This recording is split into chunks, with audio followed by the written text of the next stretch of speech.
Hello, everyone, and welcome back to Mr. Sleepy Crime. This is volume 184 of our True Crime Stories for Sleep. I know many of you enjoy listening to these stories as you fall asleep, so before you drift off, I'd love for you to leave a comment, letting me know where in the world you're tuning in from. And if you're enjoying the stories, don't forget to like and subscribe, it really helps the channel grow. Before we begin, I want to acknowledge that these stories involve real people and real tragedies. They are shared not for entertainment, but to remember the victims and help raise awareness of warning signs that could prevent similar tragedies. For the best experience, feel free to lower the volume a little, just enough to let the story gently carry you off to sleep. Alright, please get comfortable, dim the lights, and let's begin tonight's first story.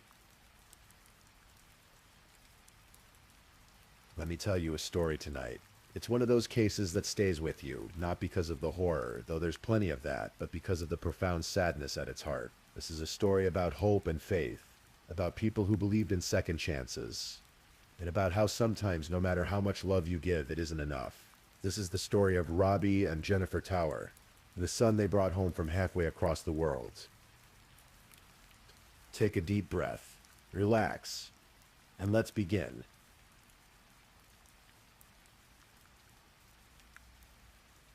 Northport, Florida. It's one of those Sunbelt communities where palm trees line the streets and neighbors wave to each other in the morning. The kind of place where people move to start fresh, to build something good. And that's exactly what Robbie and Jennifer Tower were doing there. Robbie was 49 years old, born in Salem, Massachusetts back in 1974. People who knew him always described him the same way. Warm, funny. The kind of guy who could light up a room just by walking in. He had this infectious laugh, and wore silly socks and funny t-shirts just to make people smile. His neighbors called him the mayor of Malicote Road, because he was always organizing block parties, always bringing people together. That was just who Robbie was. Jennifer was 51, born in Columbus, Ohio in 1972. She was the youngest of 3 sisters, and like Robbie, she had a heart that was just too big for this world. She'd started her career as a paralegal, then became a realtor with Keller Williams, and eventually started her own business called Pro Admin, a real estate services company. But that was just what she did for work. What defined Jennifer was her faith. Both Robbie and Jennifer were devout Christians.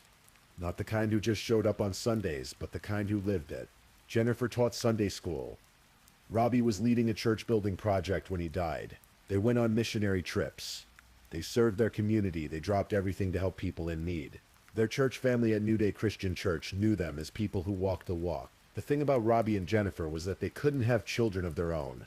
It was something that weighed on them, this absence in their lives. But instead of dwelling on it, they looked outward. They traveled the world on missionary trips, guided by their faith, helping wherever they could. And that's how they ended up in Ukraine.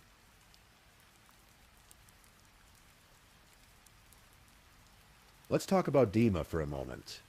That wasn't the name he was born with, but it's the one he'd carry for most of his life. He was born in Ukraine, somewhere in the eastern part of the country in a region that would later be torn apart by war. His mother died when he was young. He testified later that he thought he was around 6 years old when she passed, but he wasn't even sure. That's how chaotic his early childhood was. He didn't even know his own history. After his mother died, Dima bounced around. First he lived with his brother, then with an uncle. Nothing lasted. Within months, he ended up in the foster care system. By 2015, when Dima was about 14 years old, he was living in an orphanage in Luhansk, right near the Ukrainian border. War had broken out. The conflict between Ukraine and Russian-backed separatists was tearing the region apart, and the orphanage where Dima lived was too close to the fighting. The Ukrainian government moved all the orphans to safer locations. The conditions in these orphanages were brutal. Robbie Tower's uncle, Warren Rhines, would later say that Dima had bruises on him, that he wasn't getting enough to eat. When they'd take him out for a meal, he'd eat 6 hot dogs in one sitting because he was starving. These weren't homes for children. They were more like prisons. Dima described himself later as a nobody from nowhere. And maybe that's exactly how he felt. This kid who'd lost his mother, been abandoned by his father, bounced through relatives who didn't want him, and ended up in an institution that barely fed him while bombs fell in the distance. And that's where Robbie and Jennifer Tower found him. The Towers first met Dima during one of their missionary trips to Ukraine in 2013. They saw a boy who needed help, who needed a family, who needed love. And they had so much love to give. Over the next couple of years, they made it happen. The paperwork, the trips back and forth, the legal hoops you have to jump through for international adoption. In 2015, when Dima was 14 years old, they brought him home to Northport, Florida. Imagine that transition for a moment. Dima left a war-torn country, left an orphanage where he'd been hungry and bruised, left everything he'd ever known and came to suburban Florida. He didn't speak English. He'd never lived in a real family home. Everything was foreign, but the Towers were determined to make it work. They gave him their last name. They gave him a home, a car, everything they could. In 2015, just 2 years after they first met him, Dima became a United States citizen. The Towers were thrilled. Family and friends remembered how happy the couple was. At the citizenship ceremony, they were finally parents. After years of not being able to have children, Dima was their one chance, and they were going to make the absolute most of it. On social media, you can still see the remnants of those early years.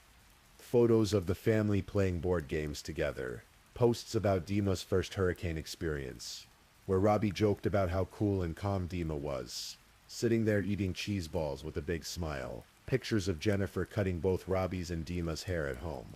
Posts about making borscht, traditional Ukrainian soup, for a school potluck to honor Dima's heritage. They took him on family trips across the country. They watched sports together. They celebrated birthdays. From the outside, it looked like exactly what the Towers had hoped for. A family, but something wasn't right.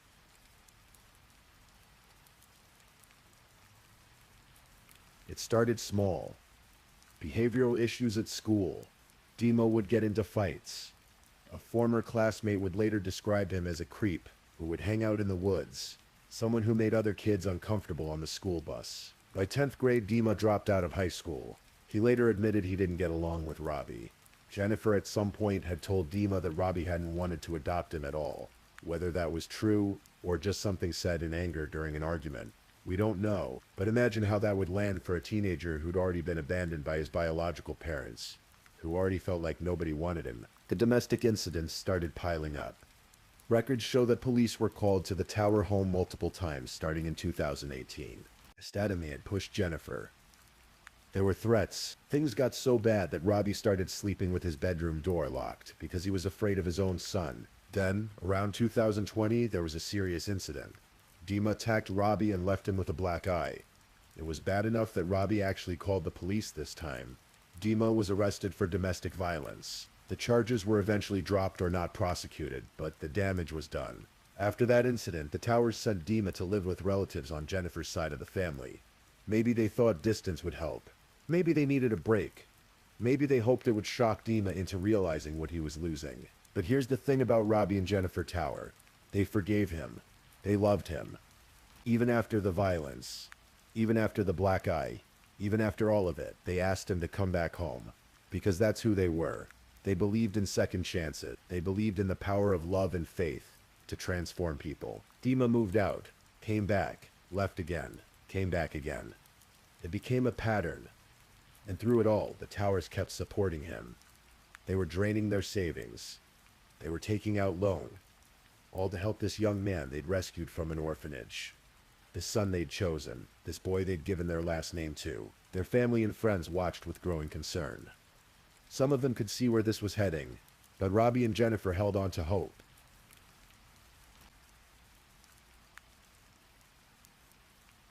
It was late at night, nearly midnight, on August 31st, 2023. The summer heat in Florida had barely broken, and the Towers were asleep in their home on Malicote Road. According to what Dima would later testify to in court, he came home that night with a plan already formed in his mind. He'd been drinking alone in his bedroom, nursing his anger, letting it build. He walked through the house to the kitchen and retrieved a steak knife, then another one, just in case. He walked into his parents' bedroom while they slept. Dima attacked Robbie first, stabbing him in the neck as he lay in bed. The attack was vicious, frenzied. Robbie had puncture wounds in his upper back. Blood splattered across the master bedroom. Jennifer woke up to the horror unfolding next to her.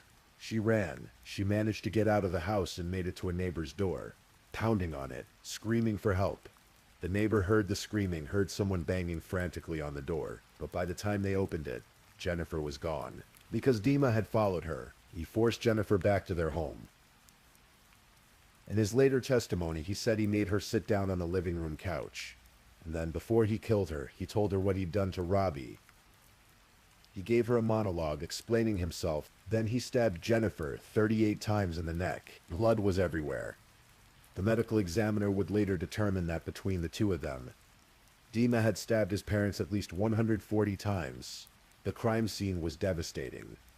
Blood on the couches in the living room. Blood in the master bedroom. Blood in the hallway. Blood on the inside of the front door. Blood in the kitchen. A blood-soaked towel or rag in the kitchen sink. Where Dima had tried to clean up. When police finally entered the home, they found Robbie and Jennifer lying on the living room floor, face down, their bodies positioned head-to-head, surrounded by pools of blood.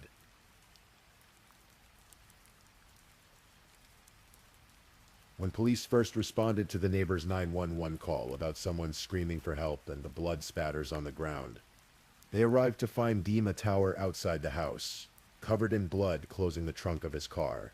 Officers ordered him to stop. He didn't. Dima got in his car and took off, leading police on a high-speed chase. He fled north on Interstate 75, driving recklessly, ignoring all attempts to get him to pull over. The Sarasota County Sheriff's Office deployed spike strips, and eventually at mile marker 192 in the unincorporated area of Venice, Florida, they managed to stop his Veef. But Dima wasn't done running. He jumped out of the car and fled on foot into nearby woods. For 8 hours, multiple law enforcement agencies searched for him. The Northport Police Department, Venice Police Department, Sarasota County Sheriff's Office, and Florida Highway Patrol all joined the manhunt. Helicopters in the air, officers on the ground, searching through the darkness. Finally, the next morning, officers found Dima at a Shell gas station on Knights Trail Road. He was arrested without further incident. By that point, his parents had been dead for hours, their bodies cooling in that blood-soaked living room. Dima was initially charged with 2 counts of second-degree murder and fleeing to elude police. But in January 2024, a grand jury indicted him on 2 counts of first-degree premeditated murder. The trial took place in November 2025, more than 2 years after the murders. The prosecution's case was straightforward. This was premeditated, planned murder. Dima had armed himself with knives. He'd attacked his father while he slept. He'd hunted down his mother when she tried to get help. He'd forced her back home and killed her while explaining what he'd done. This was first-degree murder, plain and simple. The defense didn't dispute that Dima had killed his parents. That was never in question.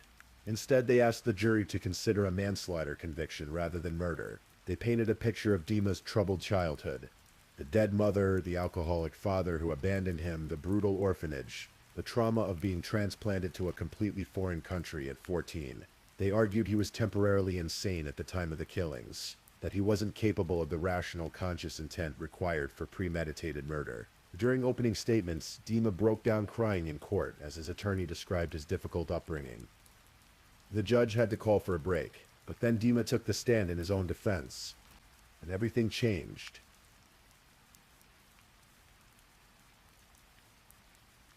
On November 13th, 2025, Dima testified. It was chilling. He admitted clearly and repeatedly that he'd planned the murders. He said he came home that night with the plan already in his mind. He'd been boiling with rage. He said he admitted he walked into his parents' bedroom with a knife, intending to kill them. When asked directly if he intended to kill his adoptive parents, he said yes. He described stabbing Robbie in the neck first. He described chasing Jennifer when she fled to the neighbor's house. He described forcing her back home, making her sit on the couch, and explaining to her what he'd done to Robbie before stabbing her multiple times. When asked if he intended to kill Jennifer, he again said yes. The prosecutor, Assistant State Attorney Karen Fravalid, questioned him about the moment he grabbed those knives and walked toward his parents' bedroom. What was he thinking? What was going through his mind?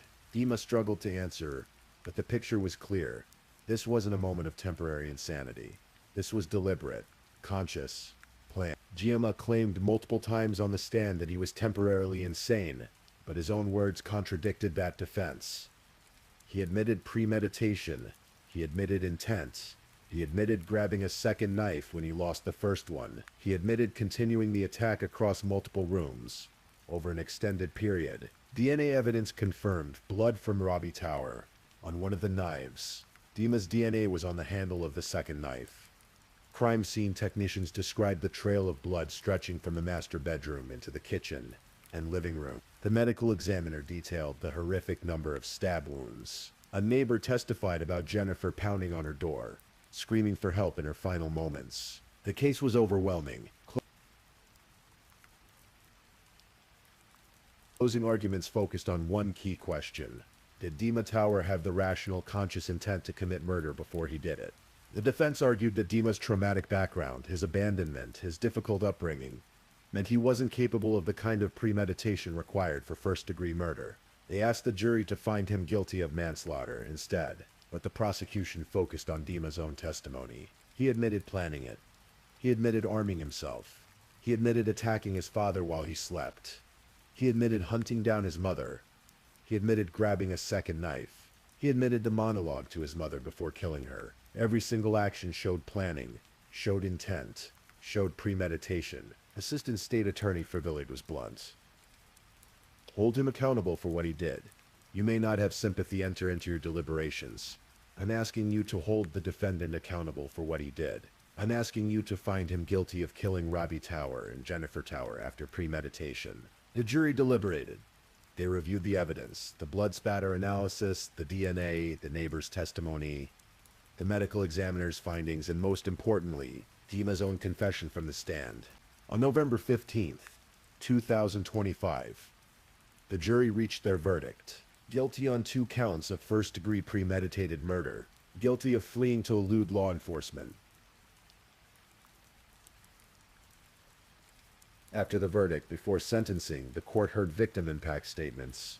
This was when the true cost of Dima's actions became clear. Debbie Tower, Robbie's mother, spoke through tears. She wore a locket around her neck containing pictures of her son and daughter-in-law. She said she'd brought them with her so they could see what we're doing for them. She emphasized that neither Jennifer nor Robbie had been bad parents to Dima. They'd done everything they could. She said she missed Robbie so much her voice kept breaking. Other family members spoke about Jennifer and Robbie's selfless nature, their warmth, their compassion. They talked about how the couple went beyond helping others, how they'd given everything to try to save this boy from Ukraine. And then Philip Tower, Robbie's father, spoke. His words were stark and devastating. He said that Robbie and Jennifer had tried to help Dima be somebody so he wouldn't have to be a nobody. But now, in the prison system, Dima would be assigned a number instead of a name. And Philip Tower, this grieving grandfather, said there was one thing he wanted. He wanted Dima to change his name, to stop using the Tower name, to sever that last connection to the family he'd violently destroyed. Family and friends addressed Dima directly, telling him the real reason he killed his parents. Because you don't like rules, authority, or consequences. During all of this, Dima interrupted several times. When the judge Thomas Krug described him as an evil spirit with no remorse, Dima shouted out, "Evil spirit because you're talking foolish." Judge Krug tried to let Dima make a final statement, but when Dima started talking about the poor parenting of his adoptive grandparents, the judge shut it down. "You seem to be an evil spirit," Judge Krug said. And then he handed down the sentence. 2 consecutive life sentences, without the possibility of parole for the murder convictions. 5 years for fleeing law enforcement, to run concurrently with the second life sentence. Dima Tower would never be free again. He was also prohibited from having any contact with the Tower family. Judge Krug noted that as a judge, he often anguished over sentencing decisions. But he said, "Today, obviously, is not one of those days for me. Sentencing today is very easy." As the bailiff set to work fingerprinting Dima, preparing him for his transfer to prison, he was on his way to becoming exactly what he'd once described himself as. A nobody from nowhere. A number in the system instead of a name.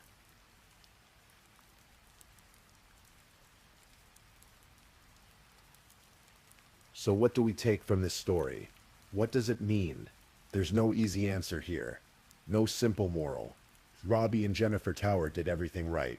They were good people, genuinely good people, who saw a child in need and opened their hearts in their home. They gave Dima every chance. They forgave him when he hurt them. They took him back when others would have given up. They drained their savings and took out loans to help him succeed in this country. They believed that love could heal trauma. They believed that faith and patience and kindness could transform someone. And maybe sometimes it can.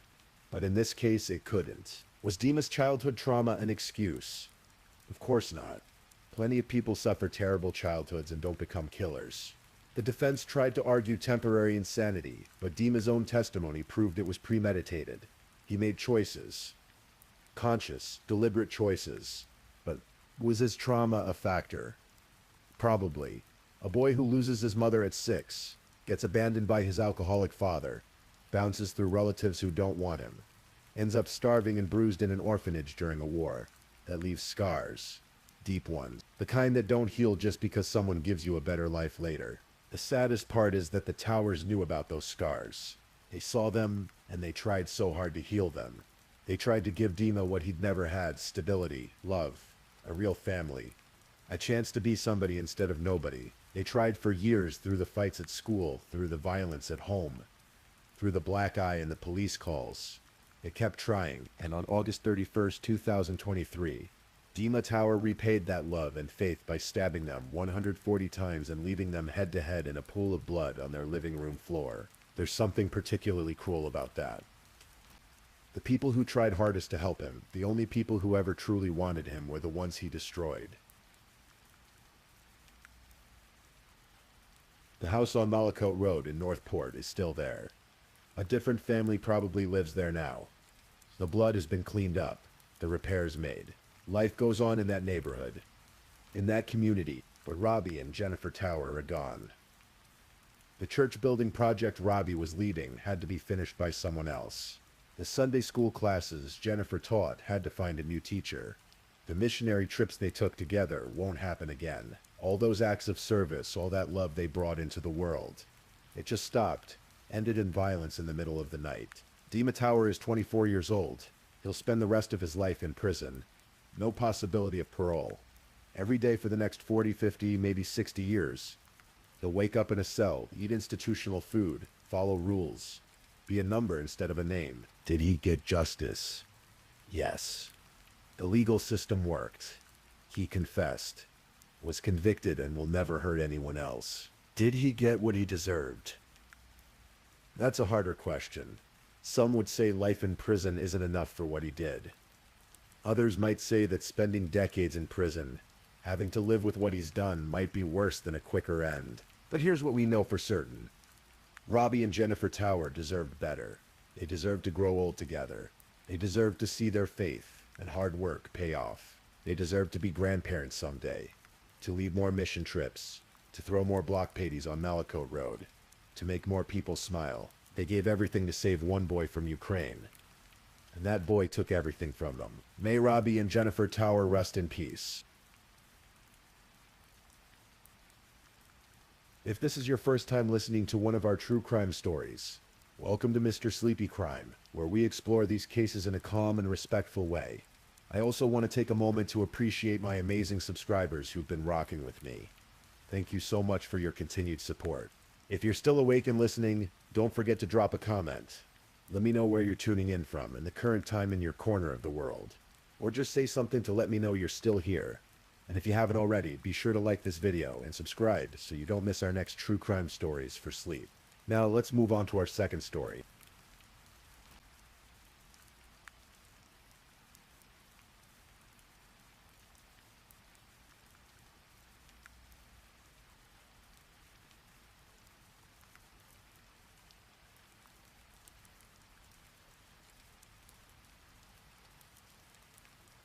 Story 2.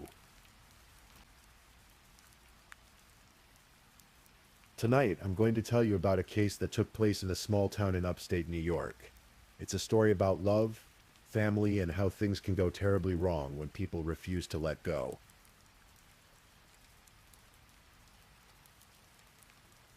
The town of Sodus sits quietly on the southern shore of Lake Ontario in upstate New York. It's the kind of place where everyone knows everyone else. where the population hovers around 8,000 people and where the seasons paint the landscape in those rich, deep colors that only seem to exist in that part of the country. In early autumn, the trees turn brilliant shades of gold and crimson, and there's a crispness in the air that reminds you winter isn't far behind. Josh Niles was born in 1990 in nearby Canandaigua. He grew up in a big family, one of those tight-knit groups where everyone looked out for each other. His parents, Jean and Barbara, raised him with his brothers and sisters in an environment full of warmth and connection.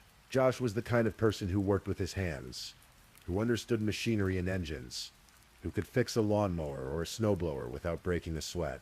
He was protective, hard-working, and devoted to the people he loved. When Josh was just 18 years old, still figuring out who he was and what he wanted from life, he met a girl named Charlene Albert. She was 16 at the time, and they connected through mutual friends in the way that teenagers do. Young love has that intensity to it, doesn't it? Everything feels immediate and all-consuming. Josh and Charlene fell for each other quickly. Charlene was going through some difficulties at home, so she moved in with Josh and his parents. It was one of those situations where a young couple decides to build something together before they're really ready for it. In July of 2009, when Josh was just 19, they had a baby girl. They named her Gabriella, but everyone called her Gabby.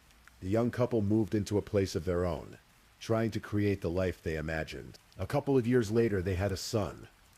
They named him Bentley. Now Josh and Charlene were in their early 20s with two small children, trying to navigate parenthood, relationship, and all the complications that come with growing up too fast. But here's the thing about relationships that start when you're so young. Sometimes people grow in different directions. Sometimes the chemistry that brought you together isn't enough to sustain you through the hard parts. Josh's mother, Barbara, would later describe them as fire and water, two elements that just couldn't coexist peacefully. The relationship was volatile. There were arguments, police calls to their home, accusations flying back and forth. Neither Josh nor Charlene was perfect in this situation. By 2012, when Josh was 22 and Charlene was 20, they decided to go their separate ways. It was one of those breakups that's probably inevitable, where both people realized they're better apart than together. They worked out a custody arrangement for Gabby and Bentley. During the school year, the kids would live with Charlene. In the summer, they'd come stay with Josh. It wasn't perfect, but it was functional. They were trying to do right by their children. After the split, Charlene made a decision that would change everything. In 2013, she moved to Texas, Sunray, Texas. To be specific, it's a tiny town in the Panhandle. Population around 2,000, the kind of place where everyone really does know everyone else's business. She was starting fresh, building a new life far away from upstate New York. Meanwhile, back in Sodus, Josh was also beginning a new chapter.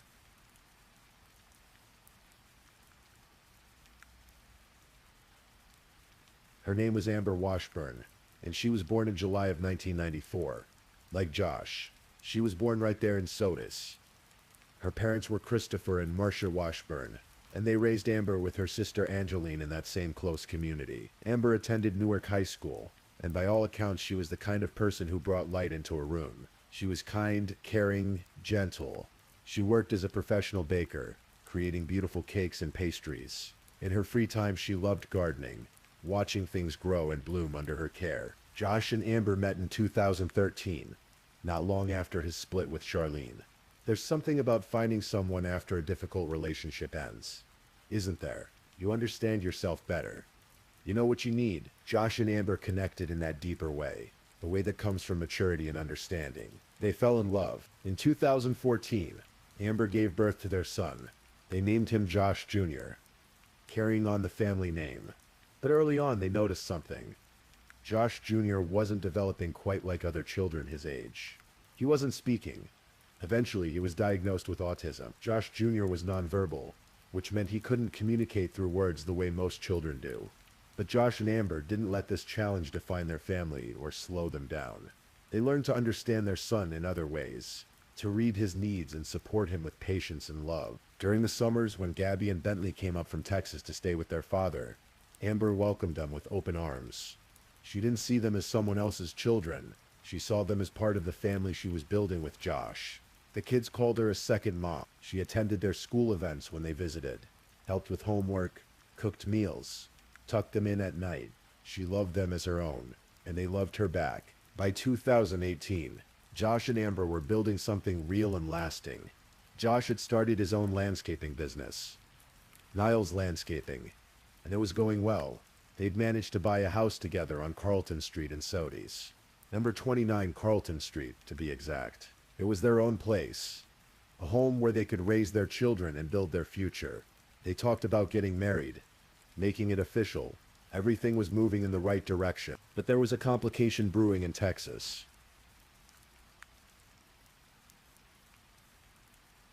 Down in Sunray, Charlene's life had taken its own turns. She'd remarried in 2014, not long after moving to Texas. That marriage ended by 2018. But even before it officially ended, Charlene had started a new relationship. His name was Timothy Dean, and he was the chief of police in Sunray.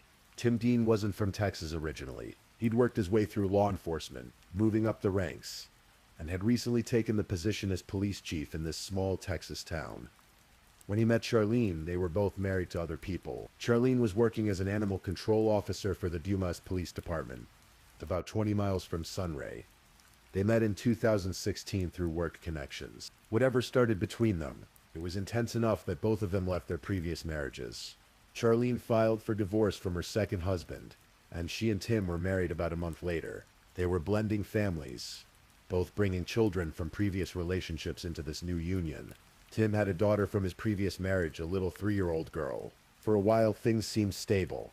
The summers would come, and Gabby and Bentley would travel up to New York to stay with their father Josh and his girlfriend Amber.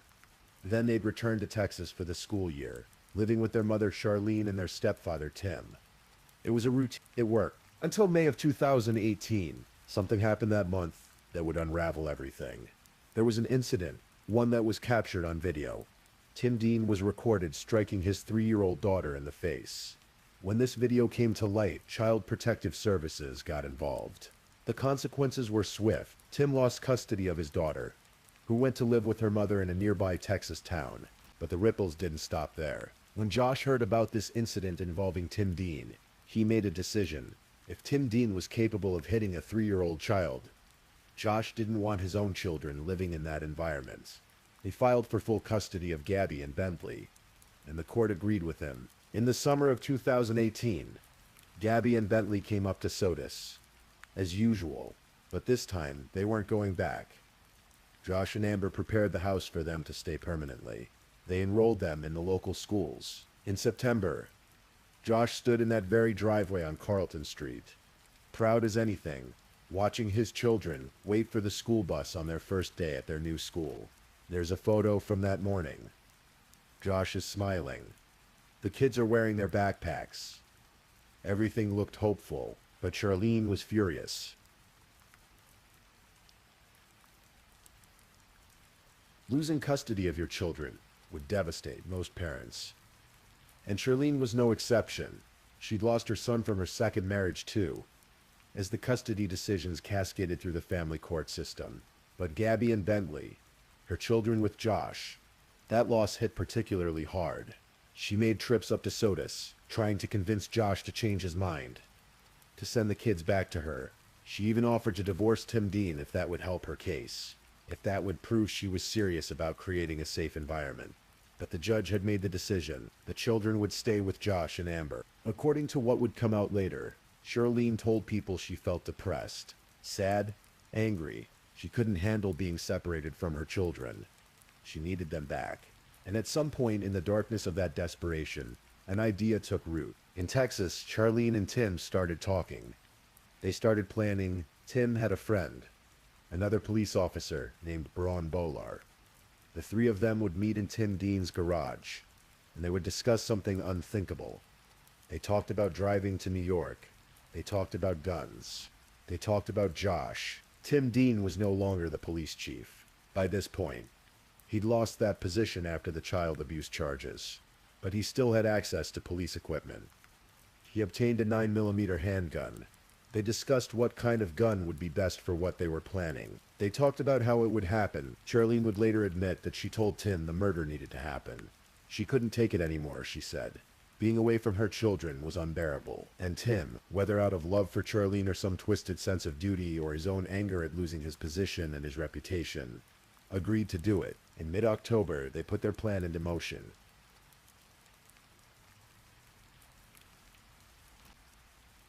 Tim Dean needed a car. He didn't have a credit card to rent one himself, so Charlene drove all the way down to Wichita, Kansas to rent a vehicle for him. His friend Braun Bolar also helped by renting another car under his name. Tim loaded up the vehicle with ammunition, a tactical vest, and firearms.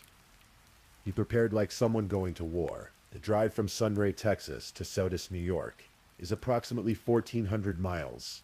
It takes about 21 hours of straight driving if you don't stop. Tim Dean made that journey in October of 2018, heading east with murder in his heart. On October 20th, 2 days before the shooting, something happened. Around 4 in the morning, on a dark Kansas highway near Emporia, Tim Dean tried to make a U-turn. Maybe he was tired from the long drive. Maybe he was distracted. Whatever the reason, he crashed the rental car he was driving.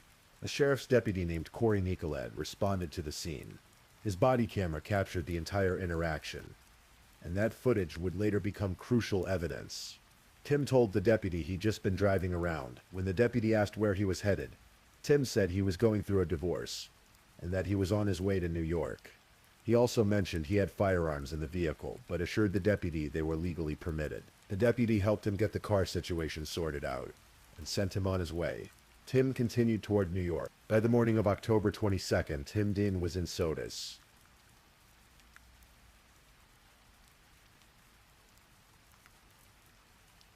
Monday, October 22nd, 2018, dawned like any other autumn day in Sodus. The leaves were brilliant in their fall colors. The air was crisp.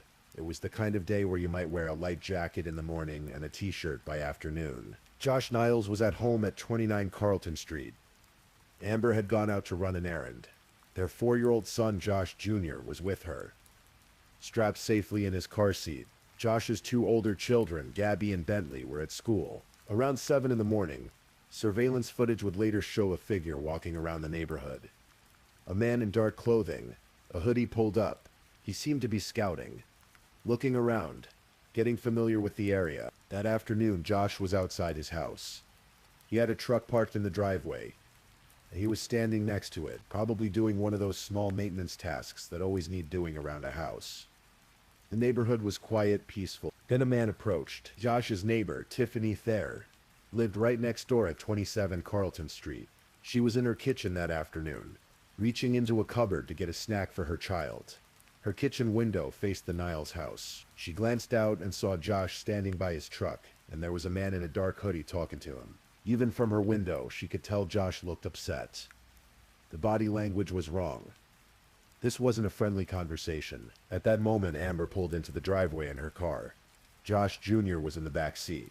Amber had just finished her errand, probably thinking about what to make for dinner, about picking up the older kids from school, about all the mundane details of daily life. Tiffany was still watching from her window when she heard a gunshot. She saw Josh grab his chest.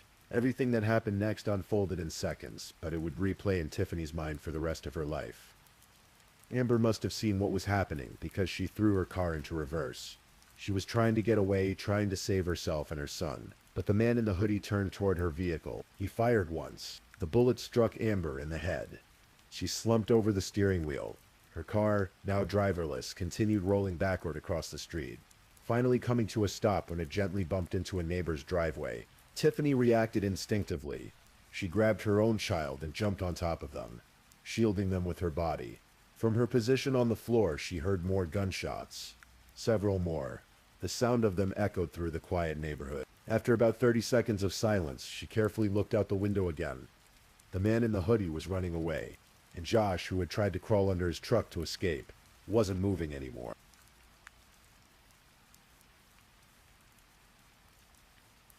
When the first responders arrived, the scene was devastating.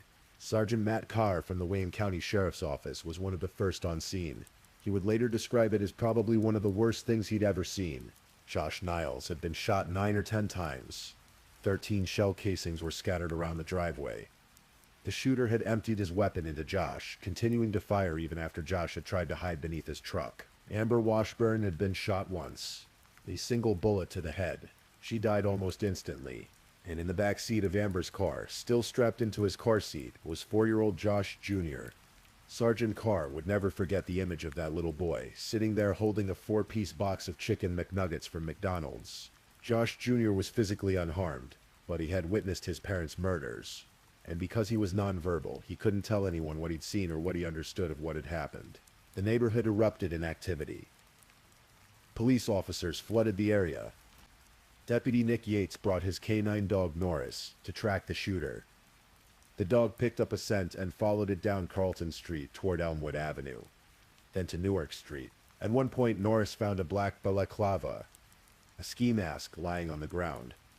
The scent trail led to the Newark Street apartments, where there was a parking lot, and there, the trail went cold. The shooter had likely gotten into a vehicle and driven away. Within hours, the news spread through cities. In a town of 8,000 people, a double murder is seismic. Everyone knew Josh, or Amber, or knew someone who knew them. The community was stunned, terrified, heartbroken, and then something strange happened.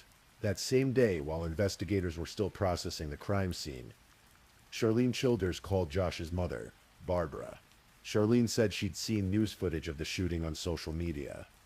She was calling from Texas, devastated, crying. She said she was coming to New York immediately to comfort her children and be with the family. And she did. Charlene flew up from Texas. She attended the candlelight vigil that was held for Josh and Amber. She stood among the mourners, tears streaming down her face. She spoke to local media, her voice shaking with emotion. "Whoever did it has now made it to where my kids grow up without a dad," she told reporters. "That's nothing a kid should ever have to do. Justice needs to be served. My kids need that closure." She hugged Josh's family members.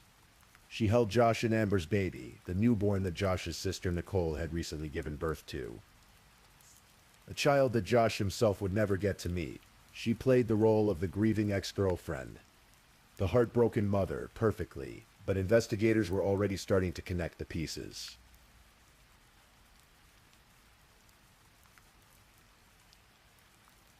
When you're investigating a murder, one of the first things you do is look at who might have had a motive.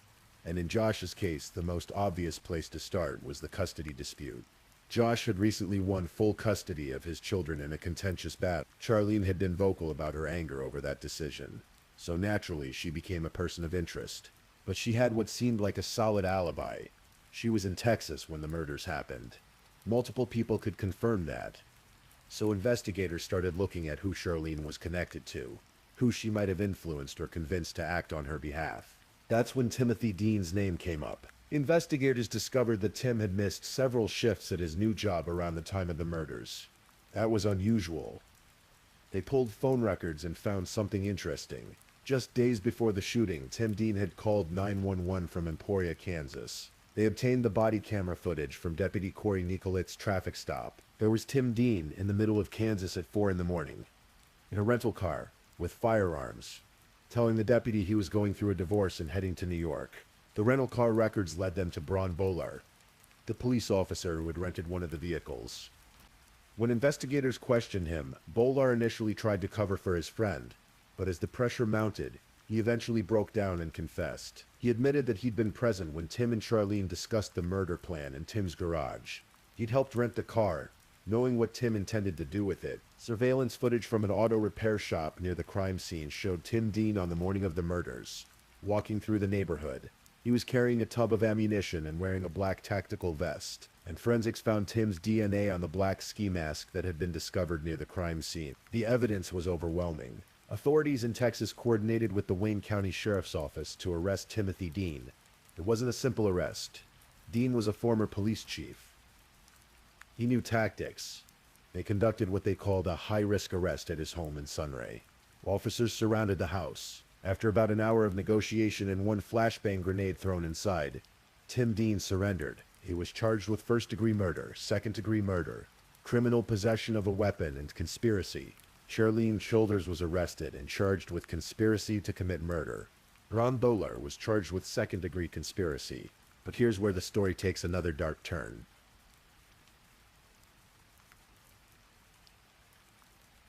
As the cases moved toward trial, Charlene made a deal.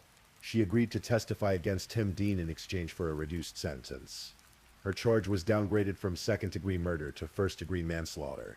Instead of life in prison, she would serve 28 years. In May of 2019, Tim Dean went to trial, and Charlene Childers was the star witness for the prosecution. She took the stand and admitted everything. She confessed that she and Tim had sat down together and planned Josh's murder.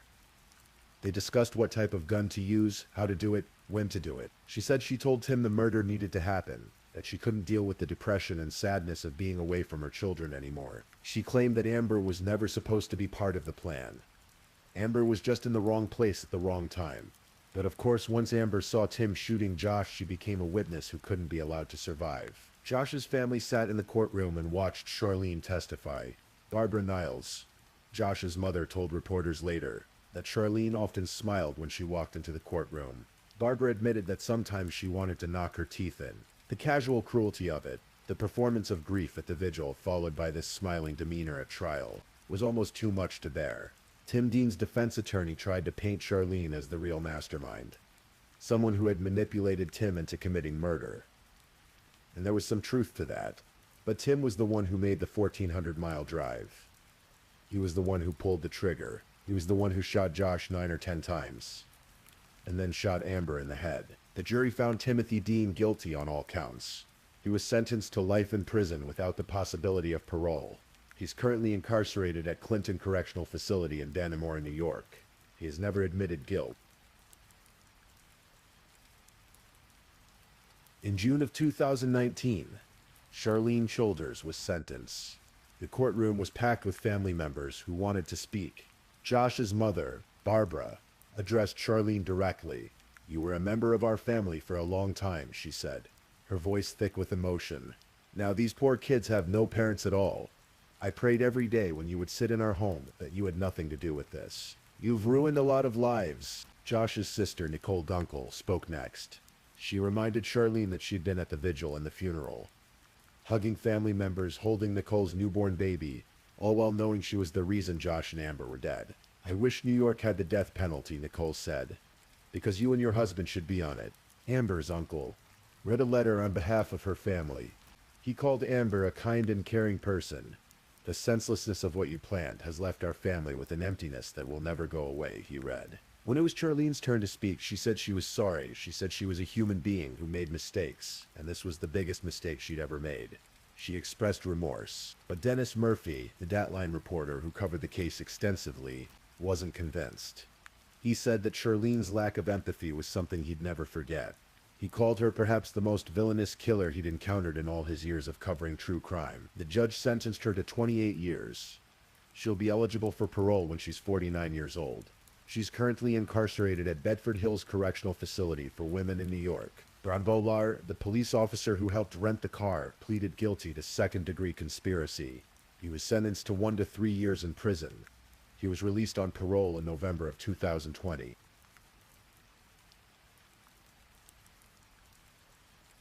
But the real victims in all of this weren't just Josh and Amber.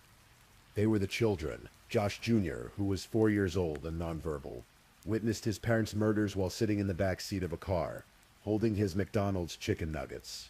He went to live with Amber's parents, Christopher and Marcia Washburn, who learned to care for his special needs, to help him navigate a world that had just become infinitely more complicated and painful. Gabby and Bentley, who were 9 and 7 years old when their father was murdered, lost both parents in the span of an instant. Their father was dead. Their mother was in prison for orchestrating his death. They went to live with their aunt Nicole Gunkel in Newark, New York. Nicole was already raising 4 children of her own.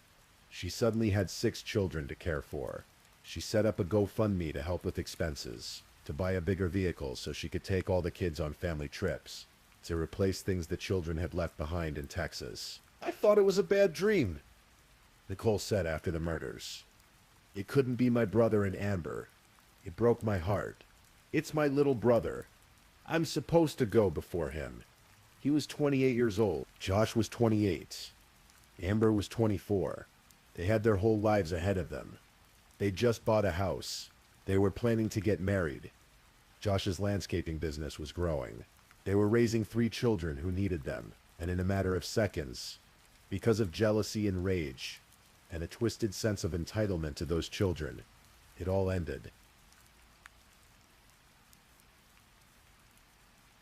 When you think about this case, what strikes you most is the calculated nature of it.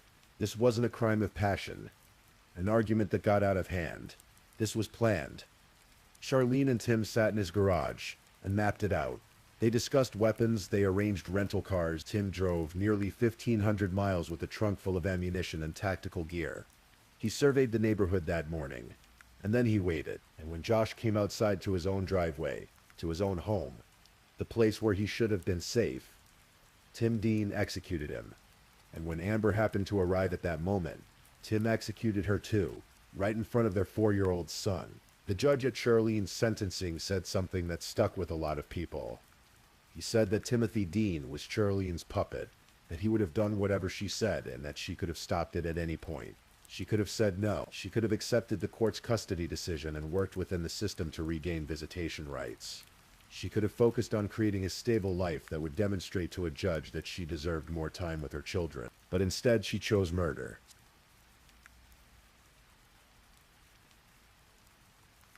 Sodus, New York, had been through a lot in the years leading up to this case.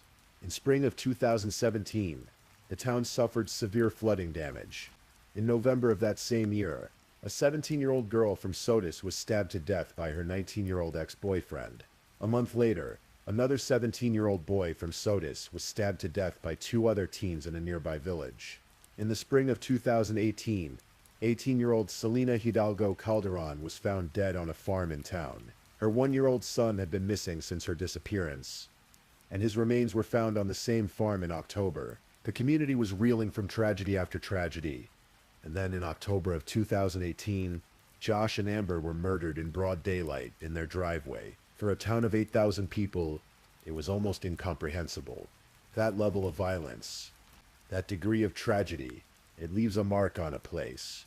It changes how people feel in their own homes, in their own driveways. It breaks something in the trust that holds a community together. But communities are resilient. The people of Sodus came together after Josh and Amber's deaths. They held vigils. They supported the children who were left behind. They helped the families navigate their grief. They showed up for each other in the way that small towns do. There's a photo from September of 2018, just a few weeks before the murders. It shows Josh standing in his driveway on Carlton Street, smiling, with Gabby and Bentley beside him in their backpacks waiting for the school bus. It was their first day at their new school in New York. They were starting fresh. Josh looked so proud, so happy. He'd fought for his children and won. He was building a life with Amber, a stable, loving home where those kids could grow up safe. 3 weeks later, he was dead. Sometimes when people talk about this case, they focus on Charlene, on her manipulation and her cruelty. Or they focus on Tim Dean, the former police chief who drove across the country to commit murder.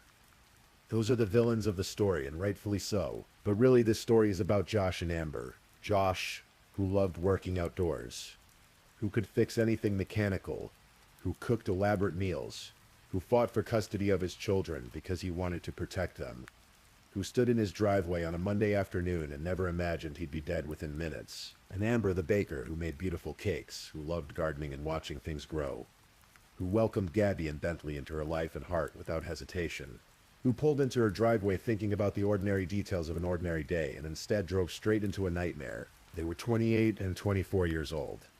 They were building something beautiful, and it was stolen from them by people who couldn't let go, who chose violence over acceptance, who valued their own desires over human life. If you visit Sodus today, you'll find a town that's moved forward, as places must after tragedy. Carlton Street is quiet. Families live there. Children play in yards. The house at 29 Carlton Street has different occupants now. People creating their own memories, their own stories. But the people who knew Josh and Amber haven't forgotten them. In their obituary, published just days after their deaths, it says they entered eternal rest, holding hands as they did in life. They loved the outdoors. They loved their 3 children. They attended Cross Creek Church. They were remembered by parents and siblings and grandparents and aunts and uncles and nieces and nephews and friends. In lieu of flowers, people were asked to donate to the Autism Council of Rochester in honor of Josh Jr. The children are growing up now. Josh Jr. is being cared for by his grandparents. Gabby and Bentley are with their Aunt Nicole. They're loved. They're supported. They're being given every chance to heal and grow and build lives that their father and Amber would be proud of. But they'll grow up knowing that their biological mother orchestrated their father's murder, that their stepfather pulled the trigger, that their father died trying to protect them, to give them a better life, that Amber died simply because she came home at the wrong moment. Those are burdens no children should have to carry, and Tim Dean sits in his cell in Clinton Correctional Facility, maintaining his innocence despite all the evidence, despite the body camera footage, despite the DNA on the ski mask, despite the eyewitness testimony, despite Charlene's confession that they planned it together. He won't admit what he did, and Charlene sits in her cell at Bedford Hills, knowing she'll be 49 years old before she's even eligible for parole. She'll have spent more than half her life in prison by then. Gabby and Bentley will be grown adults, well into their 30s. They may not want anything to do with her. They may not consider her their mother anymore after what she did. She said she did it because she missed her children, because she couldn't bear being away from them. But the irony is that by trying to get them back through murder, she ensured she'd never have them at all. She guaranteed they'd grow up without either parent. She chose the most destructive possible path and destroyed everyone in her wake. You know, when we hear about cases like this, it's easy to think of them as aberrations, as extreme examples of human behavior that we can't really understand.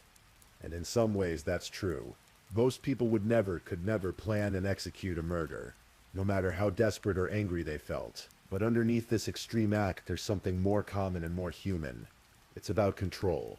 It's about refusing to accept that sometimes we don't get what we want, even when we want it desperately. It's about prioritizing our own needs and desires above everything else, including the well-being of the people we claim to love. Charlene said she missed her children. She probably did. But she missed them in a way that was entirely focused on her own pain, her own loss, her own anger. If she truly put her children's needs first, she would have recognized that Gabby and Bentley needed their father. They needed stability. They needed a home where they felt safe. They needed adults who could put their welfare above personal grudges. Instead, she made those children orphans. She made them witness, indirectly, to violence that will haunt them forever. She guaranteed they'll spend their lives in therapy, working through trauma, trying to make sense of what their mother did. That's not love. It's possession. The story's been told. Josh and Amber's names are preserved in the record, in the memories of those who love them, in the hearts of their children. The wheels of justice have turned. The guilty are in prison. Children are safe and cared for. But justice doesn't bring back the dead. It doesn't undo October 22nd, 2018. It doesn't give Josh Jr. his voice or his parents. It doesn't let Gabby and Bentley hug their father one more time or hear Amber tell them she loves them. Some losses are just losses. They can't be redeemed or fixed or made right. We can only remember, and hope that in remembering we honor the people who were taken too soon. If you're still awake and listening, check whether you've left your little goodnight comment. I always check your comments before I sleep too. And if you haven't already, don't forget to like this video and subscribe so you don't miss our next true crime stories for sleep. Meanwhile, let's move on to our third story.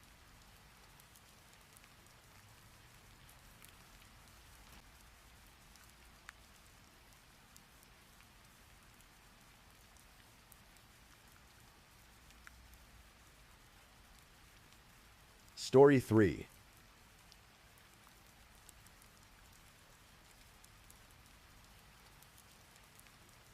Tonight, I want to tell you about someone who deserved so much more time in this world.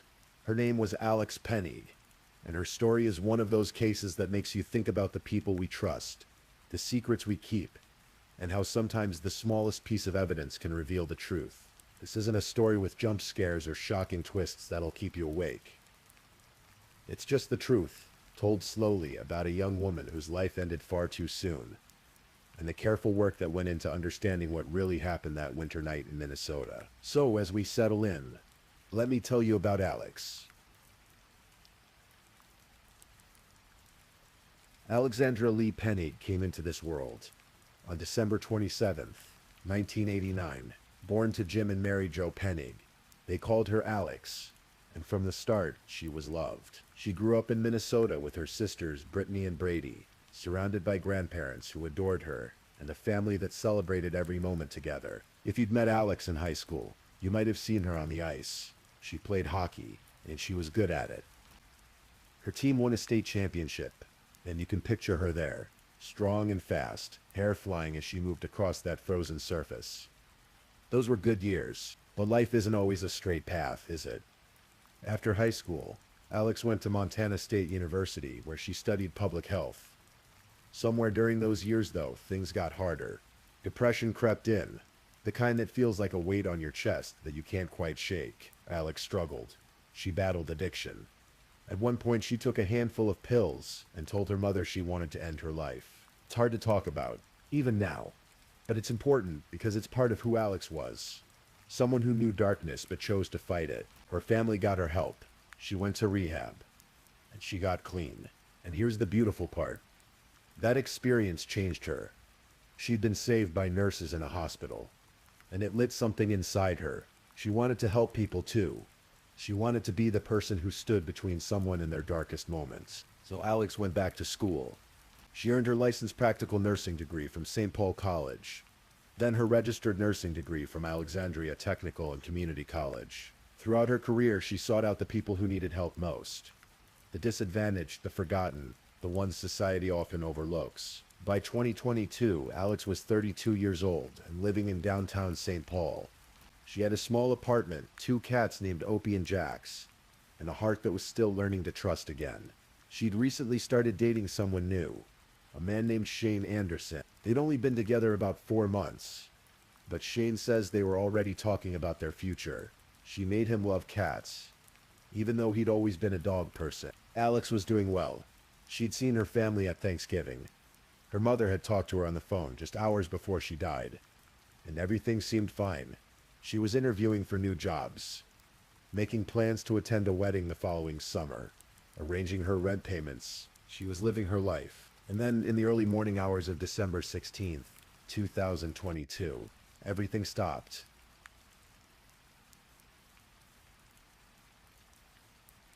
Let me take you back to December 15th.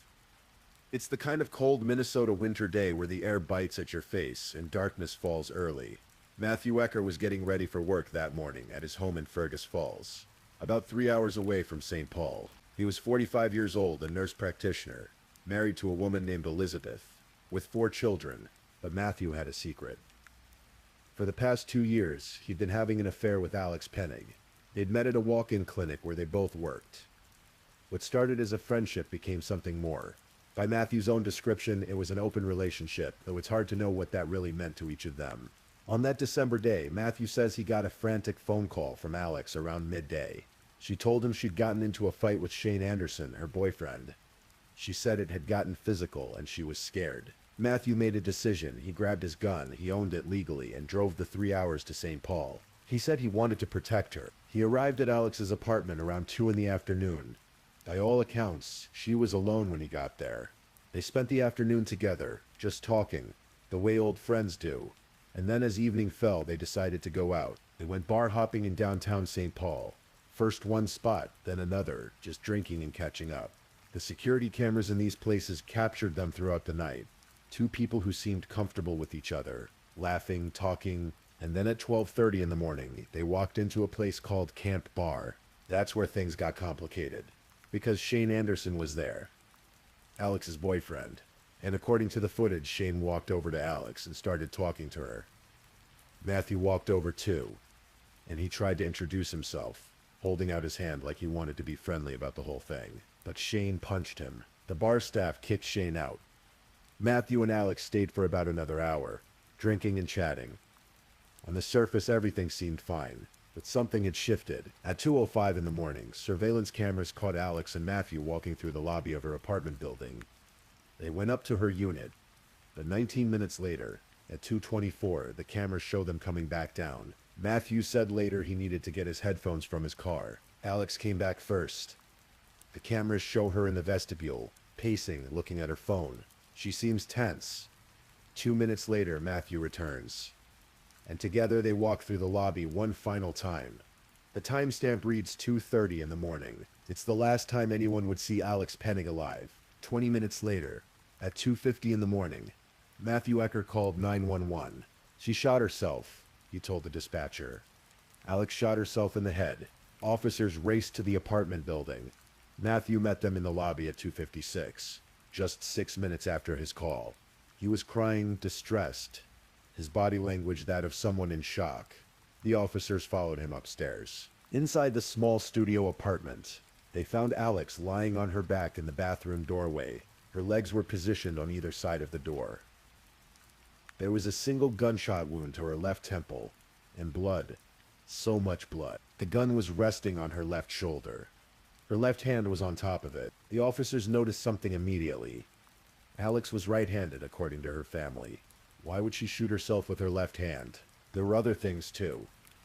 The bathroom sink was completely dry, even though Matthew said he'd washed his hands there after trying to help Alex. If he'd just washed his hands moments before calling 911, wouldn't the sink still be wet? In the apartment, police found 6 bottles of prescription medication, including antidepressants and other drugs. All of them were prescribed to Alex. But when investigators looked closer, they discovered Matthew was the one who'd written the prescriptions. A nurse practitioner prescribing medications to someone he was romantically involved with. It raised questions. There was alcohol, too. And in the closet across from the bathroom, there were holes that looked like punch marks in the door. Matthew, sitting in the hallway, was sobbing. An officer named Justina Hesser sat down with him, her body camera recording everything. "Oh God, why'd she do that?" Matthew cried. Officer Ter spoke gently. "I know it's hard. Just take your time." And Matthew began to tell his story.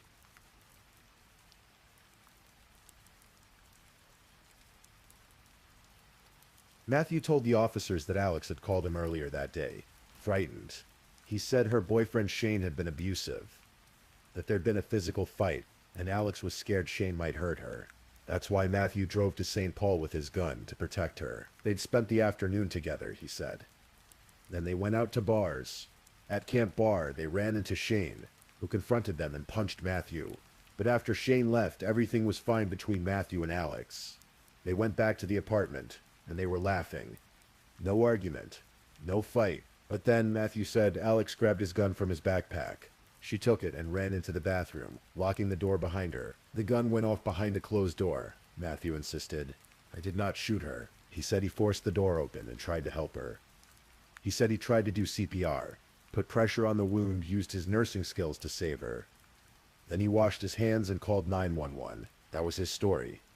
And at first it seemed possible. After all, Alex had struggled with depression before. She'd attempted suicide years earlier.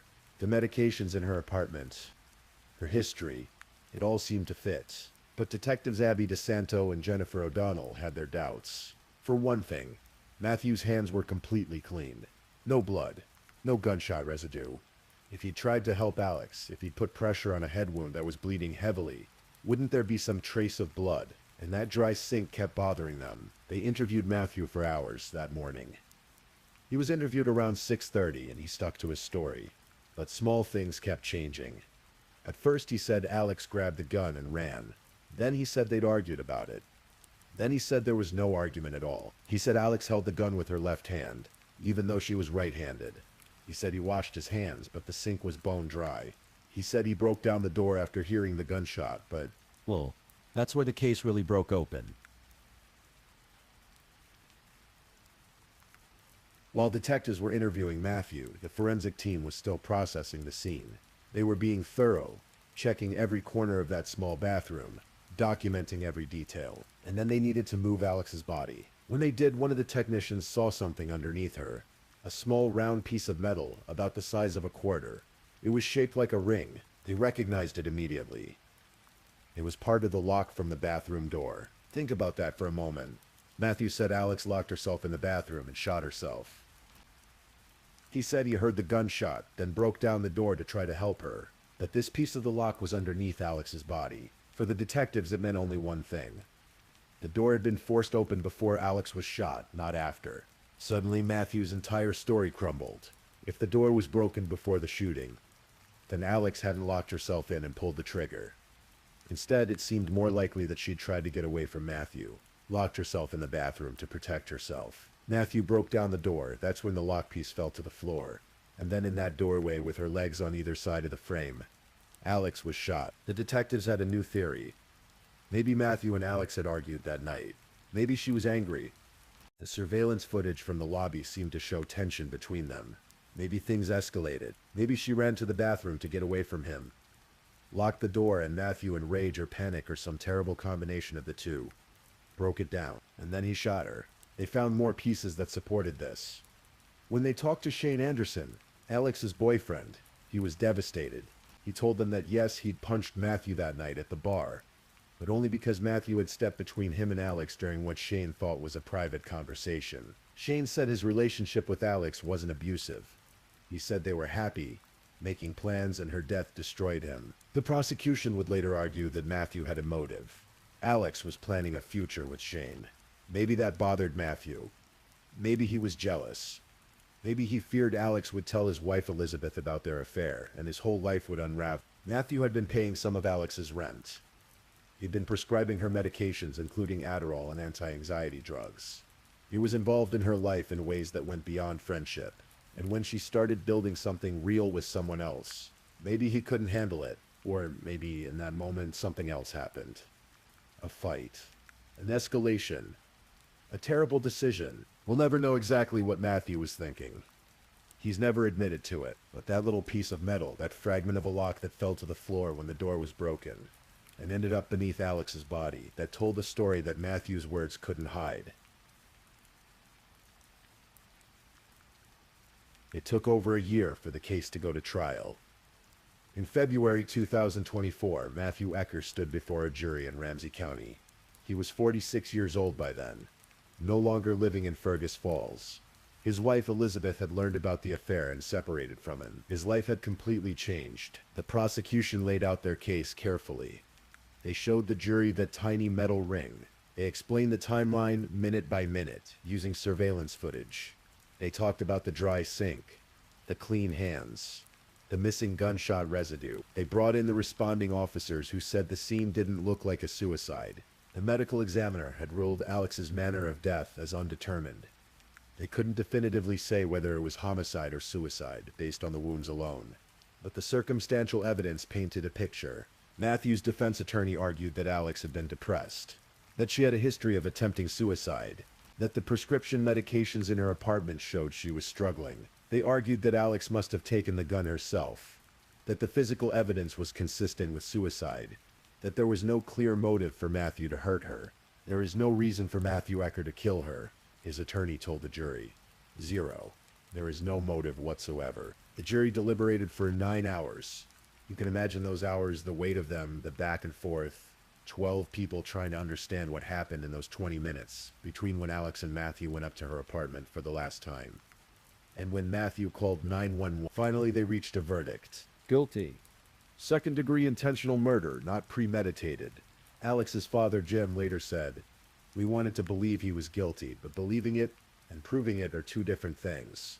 When the verdict came in, he said their hearts felt a mixture of emotions, relief that there was justice, but also the permanent ache of losing Alex. At the sentencing in April 2024, Alex's friend spoke. Her friend Jillian said, "Countless times I picked up the phone to call Al, only to realize I won't ever hear her voice again." Alex's parents, Jim and Mary Jo, stood before the judge. "Our hearts have been broken beyond repair," Jim said, "and the future trajectory of our lives has been changed forever." Matthew's family spoke too. His mother, Terry, said, "Matt is one of the kindest and most compassionate people we know. He has spent most of his adult life helping people." Judge Dan Hilgers sentenced Matthew Ecker to 30 years in prison. He's currently incarcerated at the Minnesota Correctional Facility in Rush City. He filed an appeal arguing that the evidence wasn't sufficient to prove beyond reasonable doubt that he killed Alex. In April 2025, the Minnesota Court of Appeals upheld his conviction in a unanimous decision. He won't be eligible for parole until 2044. He's 47 years old now. His family still believes in his innocence. His sister said at the sentencing he's not a murderer. He didn't do this. But the evidence, that small metal ring, the dry sink, the timeline, the inconsistencies, told a different story. Sometimes in true crime, we get so focused on the mystery, on the question of what happened and who did it, that we forget about the person at the center of it all. So let me tell you a bit more about Alex Penning. Her friends describe her as someone with a huge heart. She loved animals. She was always feeding stray cats, taking care of the ones no one else wanted. Her obituary asked that memorial donations be made to animal shelters, because that's how much she cared. In her career as a nurse, she specifically sought out opportunities to work with disadvantaged and forgotten people. She chose the hard cases, the ones others might overlook, because she knew what it felt like to struggle. She knew what it meant to need someone to believe in you when you couldn't believe in yourself. Her friend Sarah said, "Alex really was a once-in-a-lifetime kind of friend." Her sister Brady, who's a doctor now, visits their parents regularly with Alex's nieces, Lucy and Lily. The family gathers often to share stories about Alex, to keep her memory alive. Her boyfriend Shane still grieves. He said, "It's heartbreaking because I love that girl, and she deserves to be here. She absolutely deserves to be here." Jim and Mary Jo, Alex's parents, visit her grave regularly. It's not far from their home in Hugo, Minnesota. In one recorded visit, you can hear Mary Jo say softly, "Hey, Al," and Jim responds, "I miss you, kid." And Mary Jo adds, "This is tough. Love you, honey." Alex Penning was 32 years old when she died. She had her whole life ahead of her. She'd overcome addiction and depression. She'd found her calling in nursing. She was making plans for the future, falling in love, building a life. And one night, in the span of 20 minutes, it all ended. Sometimes I think about that surveillance footage of her in the lobby, pacing while she waited for Matthew to come back from his car. What was she thinking about in those moments? Was she tired from the long night, upset about seeing Shane at the bar, worried about something? We'll never know. But we know this. Alex Penning mattered. Her life had value, and the truth about her death, however painful, however complicated, mattered too. The case of Alex Penning is one of those stories that doesn't have easy answers. Even after the conviction, questions remain. Matthew Ecker has never admitted to killing her. His family believes in his innocence, and while the jury found him guilty and the appeals court upheld that conviction, we can't see into his heart to know what really happened in those final moments. What we can see is the evidence. That small metal ring from a bathroom lock, found beneath Alex's body. The dry sink. The clean hands. The timeline that didn't quite add up. The surveillance footage showing tension. All these tiny pieces that, when put together, painted a picture different from the one Matthew told. Justice, in this case, means Matthew Ecker will spend the next 20-some years in prison. It means Alex's family has some closure, even if the pain never really goes away. It means that Detectives DeSanto and O'Donnell did their job carefully and thoroughly, and that forensic technician who found that little piece of metal recognized its significance. But justice doesn't bring Alex back. It doesn't give her parents another Christmas with their daughter. It doesn't let Shane finish the life they were planning together. It doesn't let Alex's friends call her up to chat about nothing and everything. That's the hard truth of true crime. Behind every case is a real person whose story ended too soon. So tonight, as you drift off to sleep, maybe spare a thought for Alex Penning, for the nurse who wanted to help people, for the woman who loved cats and hockey in her family, for someone who fought through darkness and came out the other side, only to have her light extinguished in a way that never should have happened. Her story matters. Her life matters. And now you know it too.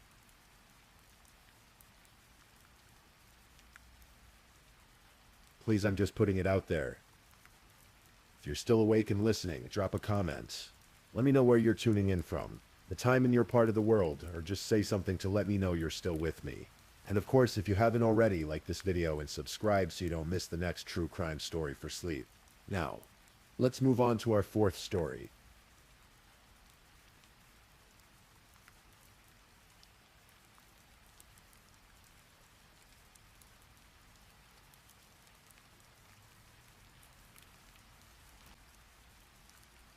Story 4.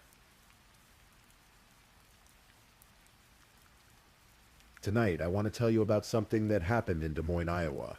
It's a story about family, about struggle, and about how sometimes the people closest to us can become strangers in the worst possible way. This is the story of Paula Thompson. Des Moines in early 2020 was a lot like any other Midwestern city. Winter was finally loosening its grip, and people were starting to think about spring. In the residential neighborhoods where houses sit close together with small front yards and familiar faces, life moved at that comfortable, predictable pace. You know the kind of neighborhood I'm talking about, where you wave to the same people every morning, where everyone knows everyone else's business, at least a little bit. On Pleasant View Drive, Paula Thompson lived in one of these houses. And that name, Pleasant View, it's one of those street names that feels almost ironic now, given what happened there. But back then it was just home. Paula's home. Paula was 50 years old that March. Born in April of 1969, she'd spent most of her life in Des Moines. She'd gone to Lincoln High School, graduated with the class of '87. She worked as a claims processor for Nationwide Insurance. The kind of steady job that keeps a roof over your head and food on the table. Nothing glamorous, but honest work. The kind of job where you show up every day, process paperwork, help people navigate their insurance claims. But Paula wasn't defined by her job. She had this wonderful quirk about her. She loved collecting things. Coca-Cola memorabilia, cookie jars, all sorts of treasures she'd find at garage sales. She'd spend her weekends driving around to different sales, hunting for that perfect piece to add to her collection. Friends remember her lighting up when she'd find something special. A vintage Coke sign, an unusual cookie jar shaped like a rooster or a cartoon character. These small joys meant something to her. She had 2 sons. Adam, the older one, had moved to Missouri, started his own family. He had a wife, Sarah, and they were raising 3 kids. Paula was a grandmother to Samantha, Jace, and John. She loved those grandchildren, even though she didn't get to see them as often as she would have liked. Then there was Christopher, Chris, her younger son. And this is where things get complicated. The way family stories often do. Chris was 32 years old in 2020, but he wasn't in the place most people are at that age. He lived with his mother, on and off. Sometimes he'd have his own place, sometimes he'd be back at Paula's house on Pleasant View Drive. He worked occasionally through a temp agency, but nothing steady. Nothing that gave him the independence or stability he probably needed. And Chris struggled. He struggled with alcohol. He struggled with anger. He had a criminal record that stretched back years. In 2013, he'd pleaded guilty to assault charges, the kind that involved weapons. In 2016, he'd hit a woman with his car and just driven away. Didn't stop to help. That tells you something about where his head was at. By March of 2020, Chris was on probation. He had a probation officer named Melissa Moylan, who'd been working with him for 7 years. 7 years of check-ins, of trying to keep him on track, of watching him cycle through the same patterns over and over. The relationship between Paula and Chris was complicated. Of course it was. When your adult child can't seem to get their life together, when they keep coming back to your doorstep, when they struggle with addiction and anger, it puts this enormous strain on everything. Paula loved her son, but she was also afraid of him, and frustrated with him, and exhausted by him. She'd tell her friends about it. There was Lori Baker, one of her closest friends. Paula would confide in Lori about the situation with Chris, how he'd get aggressive when he drank, how he'd make scenes, how worried she was. And there was Maggie Wood, Paula's probation officer. Yes, Paula had her own struggles with alcohol. It ran in the family, you could say. Both mother and son were fighting the same demon, and it made everything more volatile, more unpredictable. Chris would later describe his mother's personality when she drank as turning into a monster. Those were his words. He said she'd confront him, scream at him, slam things around. And Paula, for her part, was reaching the end of her rope. She'd told friends she was planning to cut Chris off financially, to force him to stand on his own 2 feet, to get him out of her house. She needed him to leave. She needed space. She needed her life back. In December of 2019, a few months before everything happened, something alarming occurred. Late one night, Paula made a Facebook Live video from her living room. She was sitting there whispering, clearly frightened. Her friend Melissa Moylan saw it. Paula was saying quietly, desperately, "He's gonna kill me. He's gonna hurt me. I'm scared. He's going crazy. She was talking about Chris. Melissa couldn't reach Paula that night. She tried calling, tried texting. No response. So she did what anyone would do. She called the police and asked them to do a welfare check. When officers arrived, Paula told them everything was fine. Said she'd been drinking, that she'd overreacted. Later, she called Melissa to apologize for the drama, but it wasn't fine. Not really. The fear was real, even if Paula downplayed it later. In February of 2020, Paula sent an email to Maggie Wood. She wanted her to know that she was done supporting Chris financially, done enabling him. She wanted him to get a job, to move out, to stop depending on her for everything. She was setting boundaries. Finally, after all these years, Chris knew it was coming. You can imagine how that must have felt to him.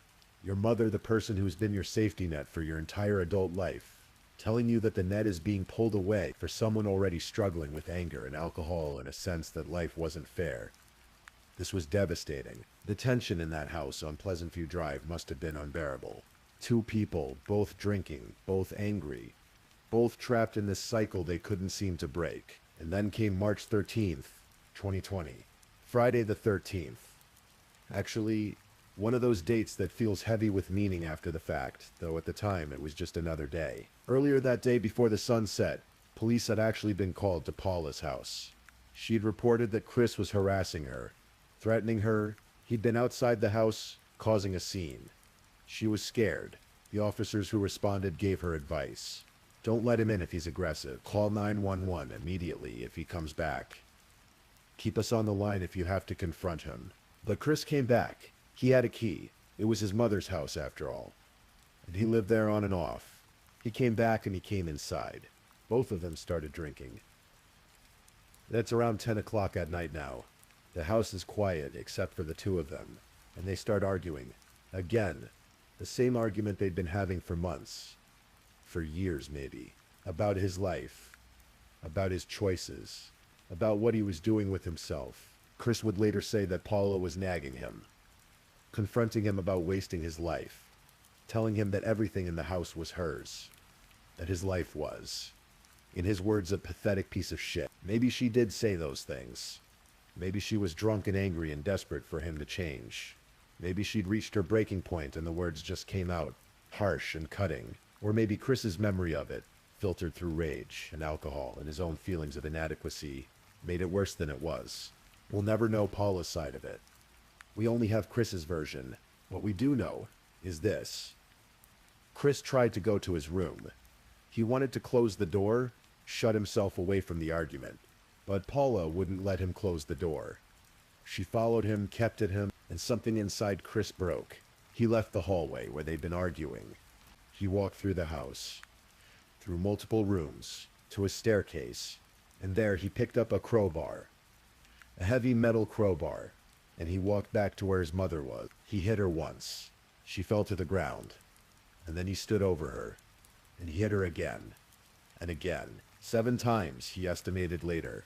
7 times he brought that crowbar down on his mother's head, until she stopped moving. Paula Thompson died right there in the hallway of her own home. 50 years old, killed by her own son. Chris stood there for a while, just staring at what he'd done. He'd have a few drinks, look at her body, have a few more drinks. He was in shock, probably.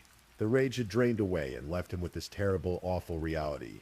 Eventually, he dragged Paula's body to her bedroom, laid her out on the floor, and then in what might be the most chilling detail of this whole story, he walked over to Paula's rescue cat, this cat she loved.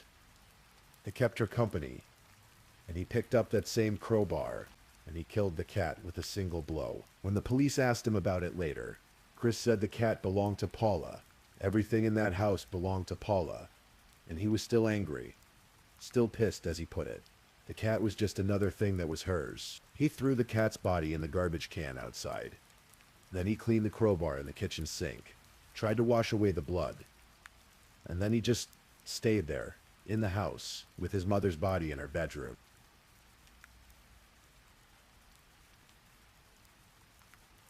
For 5 days, Chris remained in that house.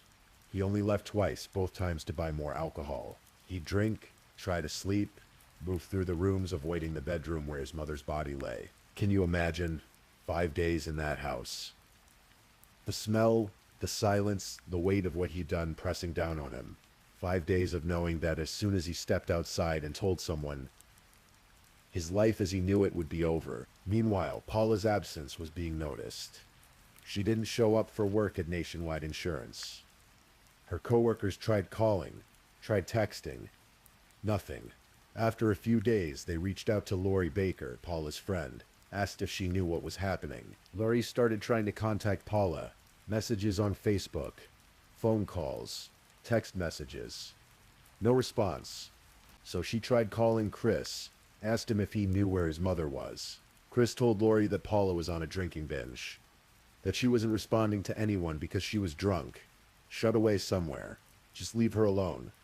Let her come around on her own. But Lori knew Paula, and something about Chris's story didn't sit right. She kept trying to reach Paula, kept asking Chris about her. Where is she? When did you last see her? Is she okay? And Chris kept dodging, kept making excuses. On March 18th, 5 days after he killed his mother, Chris's ability to maintain the lie started crumbling. Maybe it was Lori's constant questions. Maybe it was guilt. Maybe he just couldn't sleep anymore. Couldn't stand being in that house with what he'd done. That morning, he started calling Lori over and over. She finally picked up, and Chris told her the truth. He'd killed Paula. He'd killed his mother. Lori called 911 immediately, asked for a welfare check on Paula, told the dispatcher what Chris had just confessed to her. And Chris, he got in his car, drove to a local store, bought some food, sat in his car for a while, eating, thinking, and then he made a decision. He drove himself to the Polk County Jail, just walked right in, a little after 3:30 in the afternoon. He told the intake officer there was a warrant for his arrest. They asked him why there would be a warrant, and Chris said simply that he'd killed his mother. The police didn't know yet. The welfare check officers were just arriving at Paula's house on Pleasant View Drive. They knocked, no answer. They looked through windows, and when they finally got inside, they found exactly what Chris had described. Paula's body in her bedroom, dead for 5 days. Blunt force trauma to the head. The entire scene pointing to a brutal, violent end. While this was happening, Chris was at the Des Moines Police Department, sitting in an interrogation room. They read him his rights. Miranda warnings. The right to remain silent. The right to an attorney. Chris waived those rights. He wanted to talk. And talk he did. He described everything in chilling detail. The argument. Getting the crowbar. Hitting his mother 7 times. Dragging her body. Killing the cat. Cleaning the weapon. Staying in the house for 5 days. The detectives noted something unsettling. Chris showed no emotion as he described all of this. No tears. No remorse. He was matter-of-fact, almost casual, like he was describing something that happened to someone else. He did say one thing that stuck with people. At some point during the interview, Chris said, "I guess my life is over now. Not, I can't believe I did this. Not, I wish I could take it back." Just a resigned acknowledgement that the consequences were coming. Chris was charged with first-degree murder. He was also charged with animal abuse for killing Paula's cat. He pleaded guilty to the animal abuse charge before trial. For the murder, his lawyers tried to argue that it wasn't first degree, that he'd acted impulsively, in a rage, without premeditation. Yes, he killed his mother, but it wasn't planned. It was a moment of explosive anger, not a calculated act. The prosecution saw it differently, so they pointed to everything that led up to that night. The months of tension. Paula's fear, documented in that Facebook video from December. Her plan to cut Chris off financially. The email she'd sent in February about making him leave. The police visit earlier on March 13th. So then there was the act itself. Chris didn't just snap and push Paula or strike her once in the heat of the moment. He walked away from the argument, went to another part of the house, picked up a weapon, walked back, and struck her 7 times. That shows intent. That shows a decision was made. The trial happened in December of 2020. It lasted 3 days. The jury heard testimony from Melissa Moylan, Paula's friend who described the December Facebook video and Paula's fear. They heard from Maggie Wood, the probation officer, about Paula's plans to cut Chris off. They watched Chris's confession video, saw his emotionless description of the killing. The defense tried to paint a picture of a troubled man who finally broke under the weight of his mother's constant criticism and his own failures. A crime of passion, not premeditation. The jury wasn't convinced. They found Christopher Thompson guilty of first-degree murder. On December 18th, 2020, Chris was sentenced to life in prison. Mandatory sentence, no possibility of parole. A few days later, on the 22nd, he was sentenced separately for the animal abuse charge. Another mark on his record, though it hardly mattered at that point. Life in prison is life in prison. Chris appealed his conviction in November of 2021.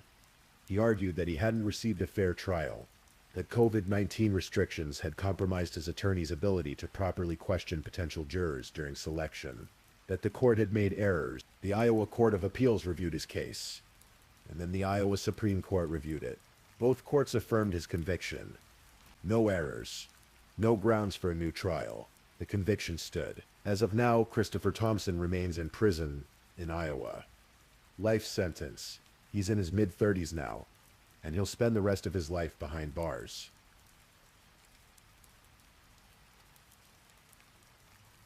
Paula Thompson was laid to rest at Oakdale Cemetery in Adel, Iowa. Her ashes were buried with her mother's, Sandra Sue Freestone. She was survived by her son Adam, her grandchildren, her father William, and various aunts, uncles, and cousins. All the people who loved her and had to grapple with the senseless way she died. Her family requested that memorials be directed to Safe Home Rescue, the organization she'd gotten her beloved cat from. Even in death, Paula's love for animals was honored. So, what do we take from a story like this? What's the lesson, if there is one? Maybe it's about recognizing when someone is truly in danger, even when they downplay it. Paula made that Facebook video. She called the police. She told her friends she was afraid. And then she'd backtrack, say everything was fine. Apologize for causing concern. How many times does that happen? Someone cries for help and then, embarrassed or afraid or hoping things will get better, takes it back, says it's nothing. Maybe it's about the cycles of addiction and codependency. Paula and Chris both struggled with alcohol. She enabled him for years, let him live with her, supported him financially. And when she finally tried to set boundaries, it was too late. The resentment, the dependency, the anger, it had all built up too high.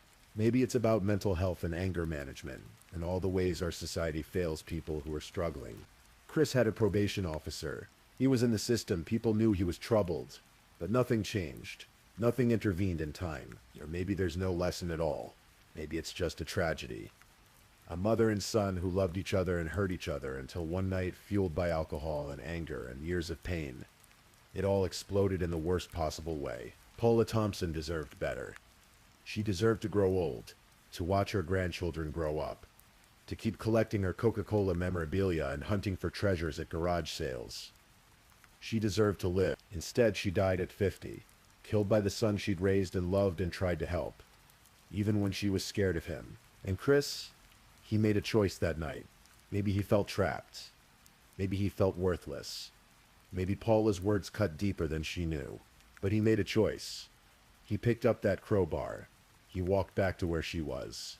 He struck her, again and again, until she was gone. Now he lives with that choice. Every day, for the rest of his life. In a cell with all the time in the world to think about what he did.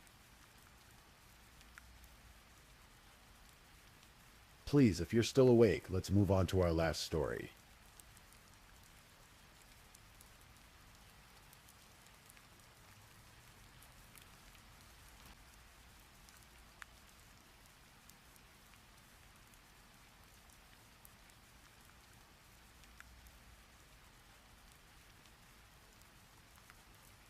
Story 5.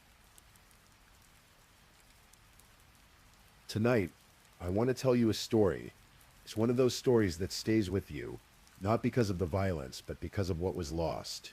A story about a teacher, a mother, and a small town in Texas that would never be quite the same. This is a story about Menele Allen. In the heart of North Texas, there's a town called Olney, population 3,000 people. give or take. The kind of place where everyone knows everyone, where Friday nights mean high school football under bright stadium lights, where teachers don't just educate, they become part of the fabric of the community, woven into the lives of families. Remembered long after graduation, Olney sits in Young County surrounded by flat plains and wide open skies. Lake Cooper shimmers just outside of town, a quiet place where locals fish and watch the sunset paint the water gold. It's peaceful there, or at least it was. In 2019, that peace was shattered. Let me tell you about Manuela first, because to understand what was lost, you need to know who she was. Manuela Sabine Kammerl was born on April 9th, 1970 in a village called Unterschwarzenberg, tucked away in Bavaria, Germany. Picture rolling hills, alpine meadows, the kind of place that looks like it belongs on a postcard. She was the sunshine in her family, the middle child among 9 siblings, 4 brothers, Manfred, Hannes, Wolfgang, and Günther. 4 sisters, Melanie, Lisi, Heli, and Carola.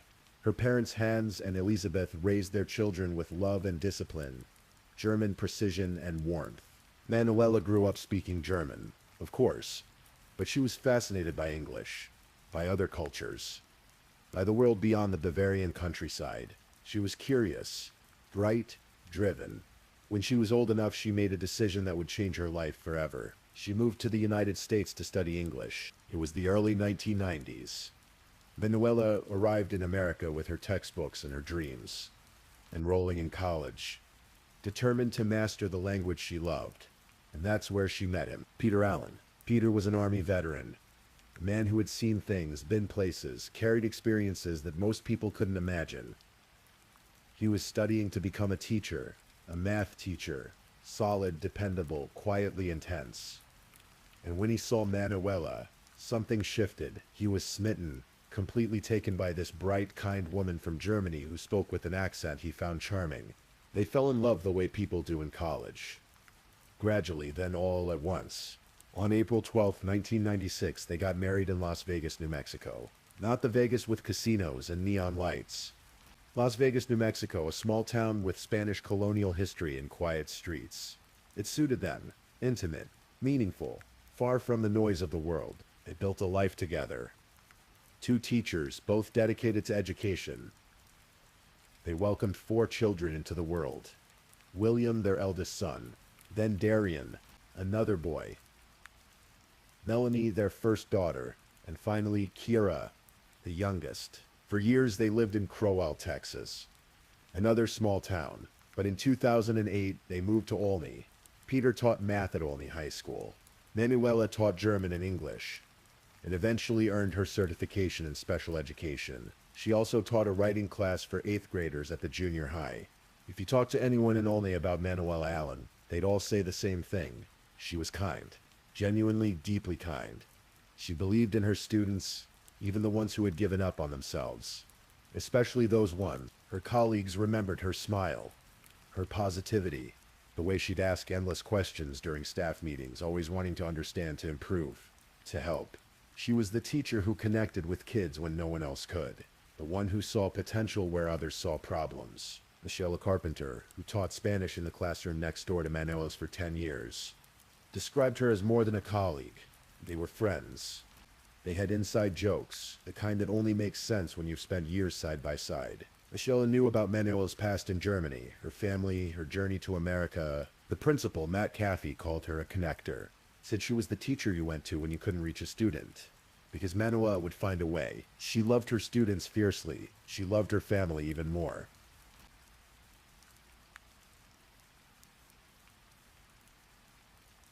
The summer of 2019 was supposed to be a good one.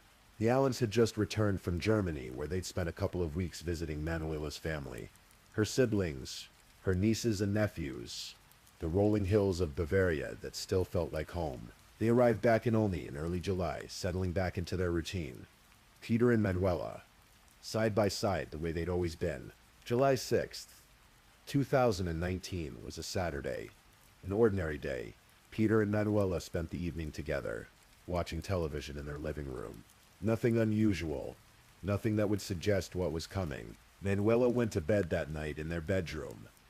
Peter, who had been drinking vodka, fell asleep on the couch. It was a habit of his when he'd had too much to drink. He didn't want to disturb Manuela, so he'd just crash wherever he landed. Their son, Darian, 20 years old at the time, was home that night. He was in his room, playing video games with headphones on, lost in whatever virtual world he was exploring. Their youngest daughter, Kiara, a teenager, came home around 11:30 that night. She talked on the phone with a friend for a while, earbuds in, then fell asleep with them still in her ears. William, their oldest son, was away at college. Melanie, their other daughter, was on a trip to an amusement park with friends. The house was quiet. Everyone was home, in their own spaces, doing their own things.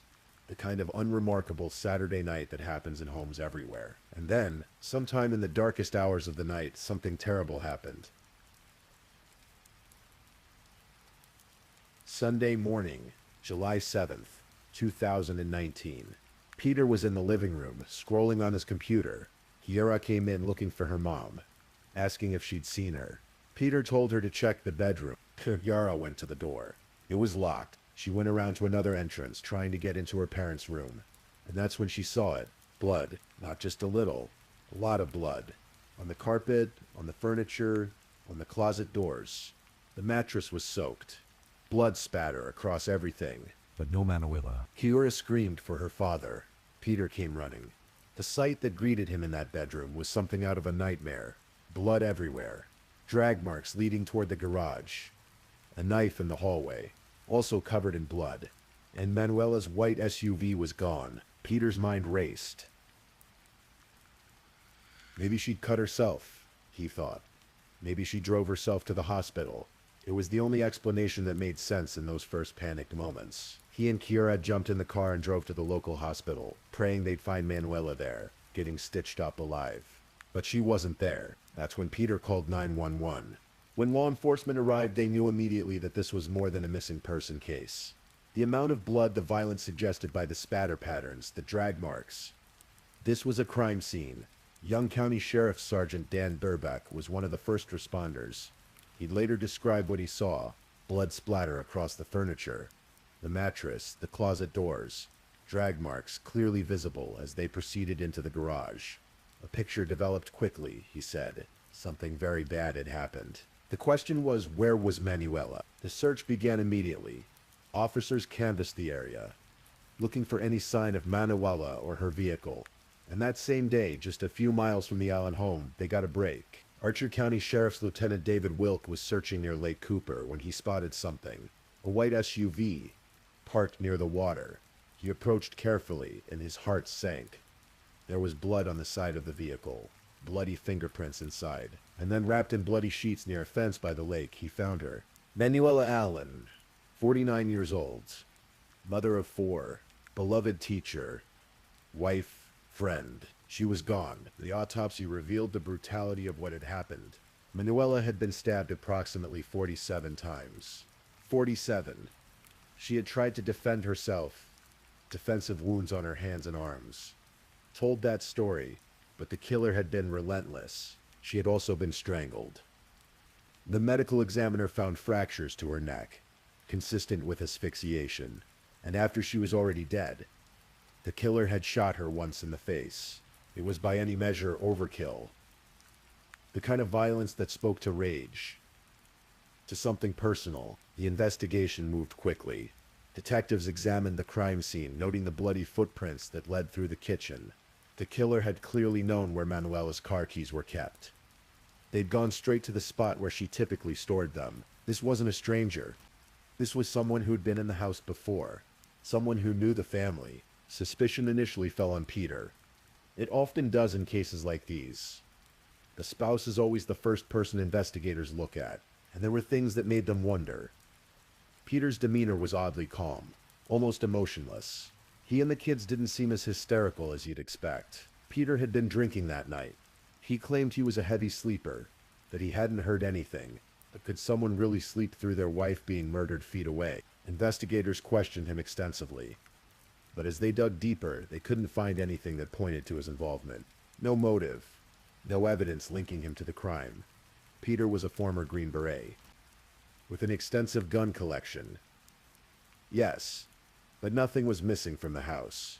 And the violence, the stabbing, the strangulation, it didn't fit. They had to look elsewhere. The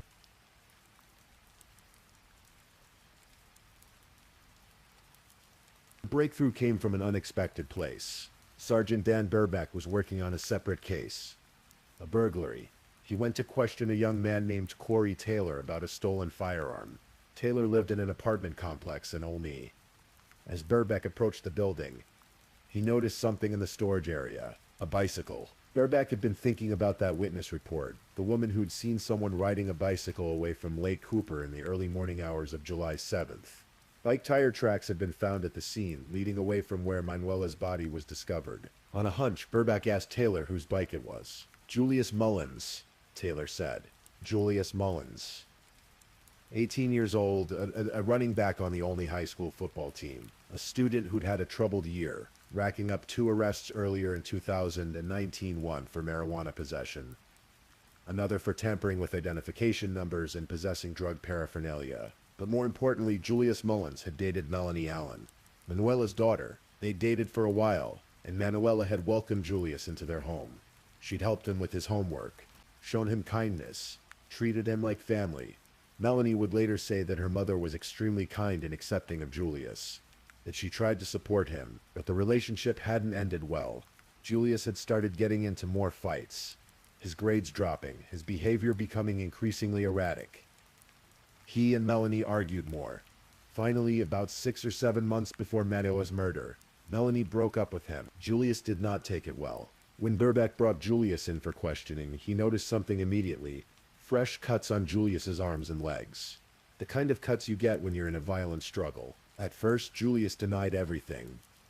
He hadn't been anywhere near the Allen house. He didn't know anything about Manuela's death, but the evidence was mounting. The bicycle belonged to him. The tire tracks at Lake Cooper matched his bike. The bike he'd owned for more than 2 months.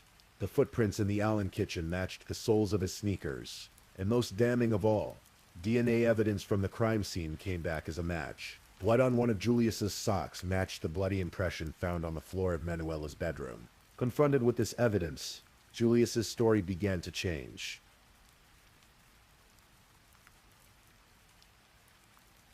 On July 15th, 2019, 8 days after Manuela's body was found, Julius Mullins was arrested and charged with murder. And then he confessed. Julius admitted to sneaking into the Allen house in the early morning hours of July 6th. He said he went into Manuela's bedroom while she was sleeping. She woke up while he was there. He panicked, he claimed, and grabbed a knife that was lying on a dresser. And then he stabbed her, over and over, 47 times. He said he strangled her too, closing the bedroom door so the family wouldn't hear. And when she was dead, he dragged her body through the house, out to the garage, and loaded her into her SUV. He drove to Lake Cooper, left her body there, wrapped in sheets, abandoned the car, and rode his bicycle back home. Julius's confession was detailed, chillingly detailed. He knew things only the killer would know, but there was one part of his confession that didn't add up. Julius claimed that Peter Allen had hired him to kill Manuela, that Peter had asked him to do this terrible thing. Investigators looked into this claim extensively. They found no evidence to support it. No communications, no payments, no motive on Peter's part. Peter and Manuela's relationship had been solid. He was devastated by her death, describing her as his soulmate, the heart and core of the family. The authorities concluded that Julius was lying about Peter's involvement, that he'd acted alone. So why did he do it? Julius never gave a clear, straightforward answer, but in his confession he admitted something. He was still in love with Melanie. He was heartbroken over their breakup. He couldn't move on. Peter Allen, trying to make sense of the senseless, offered a theory. He believed it was twisted revenge, that Julius killed Manuela to break Melanie's heart the way his own heart had been broken. The only thing I can think of, Peter said, is he felt that if he killed Melanie's mother, that it would break her heart. If that was the motive, it worked. Melanie has since said that her mother's murder brings back nothing but painful memories and triggers PTSD. She and her family have asked for privacy when it comes to this matter. On May 28th, 2020, Julius Orion Xavier Mullins pleaded guilty to 3 charges. First-degree murder, burglary of a habitation, and tampering with physical evidence with intent to impair a human corpse. He was 19 years old. The judge sentenced him to 55 years in prison for the murder charge, 20 years for the burglary, 20 years for tampering with evidence. All sentences to run concurrently, meaning he'd serve 55 years total. Julius is currently incarcerated at the James Biff Woolred Unit in Iowa Park, Texas. He won't be eligible for parole until January 13, 2047. His projected release date is July 14, 2074. He'll be an old man by then. If he lives that long, the town of Olney was shaken to its core. Manuela's memorial service was held at the Olney High School auditorium on July 28, 2019.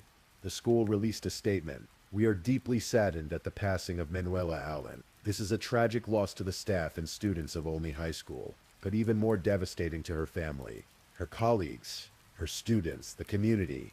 They all mourned. They remembered her smile, her endless questions, her belief in kids who'd given up on themselves." Lieutenant David Wilk, who found Manuela's body, was so affected by the case that he retired soon afterward. He told people that it was one of the driving reasons he stepped down. He couldn't be in the same room as Kiara without thinking about all the hope she'd lost that day. Sergeant Burbeck, reflecting on the case years later, said it was justice not just for the Allen family, but for Olney itself. The murder had rocked the town to its core, and bringing Julius to justice brought some sense of closure. As for the Allen family, they're still trying to move forward, still trying to make sense of life without Manuela. Peter continues to teach. He's been an educator for over 28 years now, inspired by his late wife. He describes Manuela as his soulmate, the person who gave him a heart after years in the military had hardened him. William, their oldest son, followed in his father's footsteps and joined the army. He keeps his life private, but those who know him say he's doing well. Darian got married in August of 2024 to a woman named Taylor. They live in Wichita Falls, Texas, starting their new life together. Darian has a stepdaughter now, a little girl named Zara, whom he's welcomed into his life. He and Taylor share a love of fitness, of building something new from the ashes of what was lost. Melanie graduated from Olney High School and attended the University of North Texas. These days, she's pursuing her passion for truck driving. She graduated from CDL school in September of 2024 and got her own truck at Melton Truck Lines in March of 2025. She also works at FedEx. She's building a life step by step, mile by mile. And Kiara, the one who found the blood that terrible Sunday morning, graduated from Olney High in 2021. She attended Rice University, where she studied sports medicine and exercise physiology, and managed the women's basketball team. She graduated in May of 2025. Melanie was there to congratulate her. They're surviving, moving forward, honoring their mother's memory by living their lives. Sometimes I think about Manuela Allen, about the teacher who believed in kids when no one else did, about the mother who put her family first, always, about the woman who left Germany as a young student with dreams of learning English and ended up building a life, a family, a legacy in a small Texas town. I think about that summer night in 2019, about how quickly everything can change, how violence can shatter peace in an instant, leaving nothing but questions and grief in its wake. And I think about Julius Mullins, 18 years old, his whole life ahead of him, and he threw it all away in a fit of rage and heartbreak.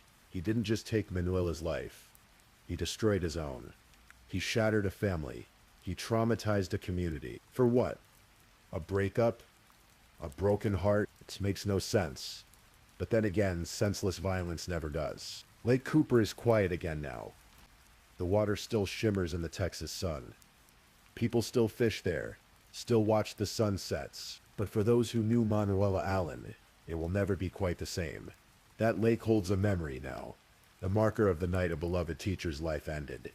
And the community's innocence died with her. And only they remember Manuela not for how she died, but for how she lived. With kindness, with dedication, with love. And maybe that's the most important part of her story. Not the violence, not the tragedy, but the legacy she left behind. The students she inspired. The children she raised. The husband she loved. The town she served. Manuela Allen may be gone, but she's not forgotten. And in the end, isn't that what we all hope for? To be remembered not for how we leave this world, but for how we lived in it. Thank you for listening to tonight's true crime story. Rest peacefully knowing that another story awaits you next time, ready to accompany you on another journey toward restorative sleep. But if you're still awake, don't forget to like and subscribe so you don't miss our next true crime stories. And until next time, stay safe and take care. Good night.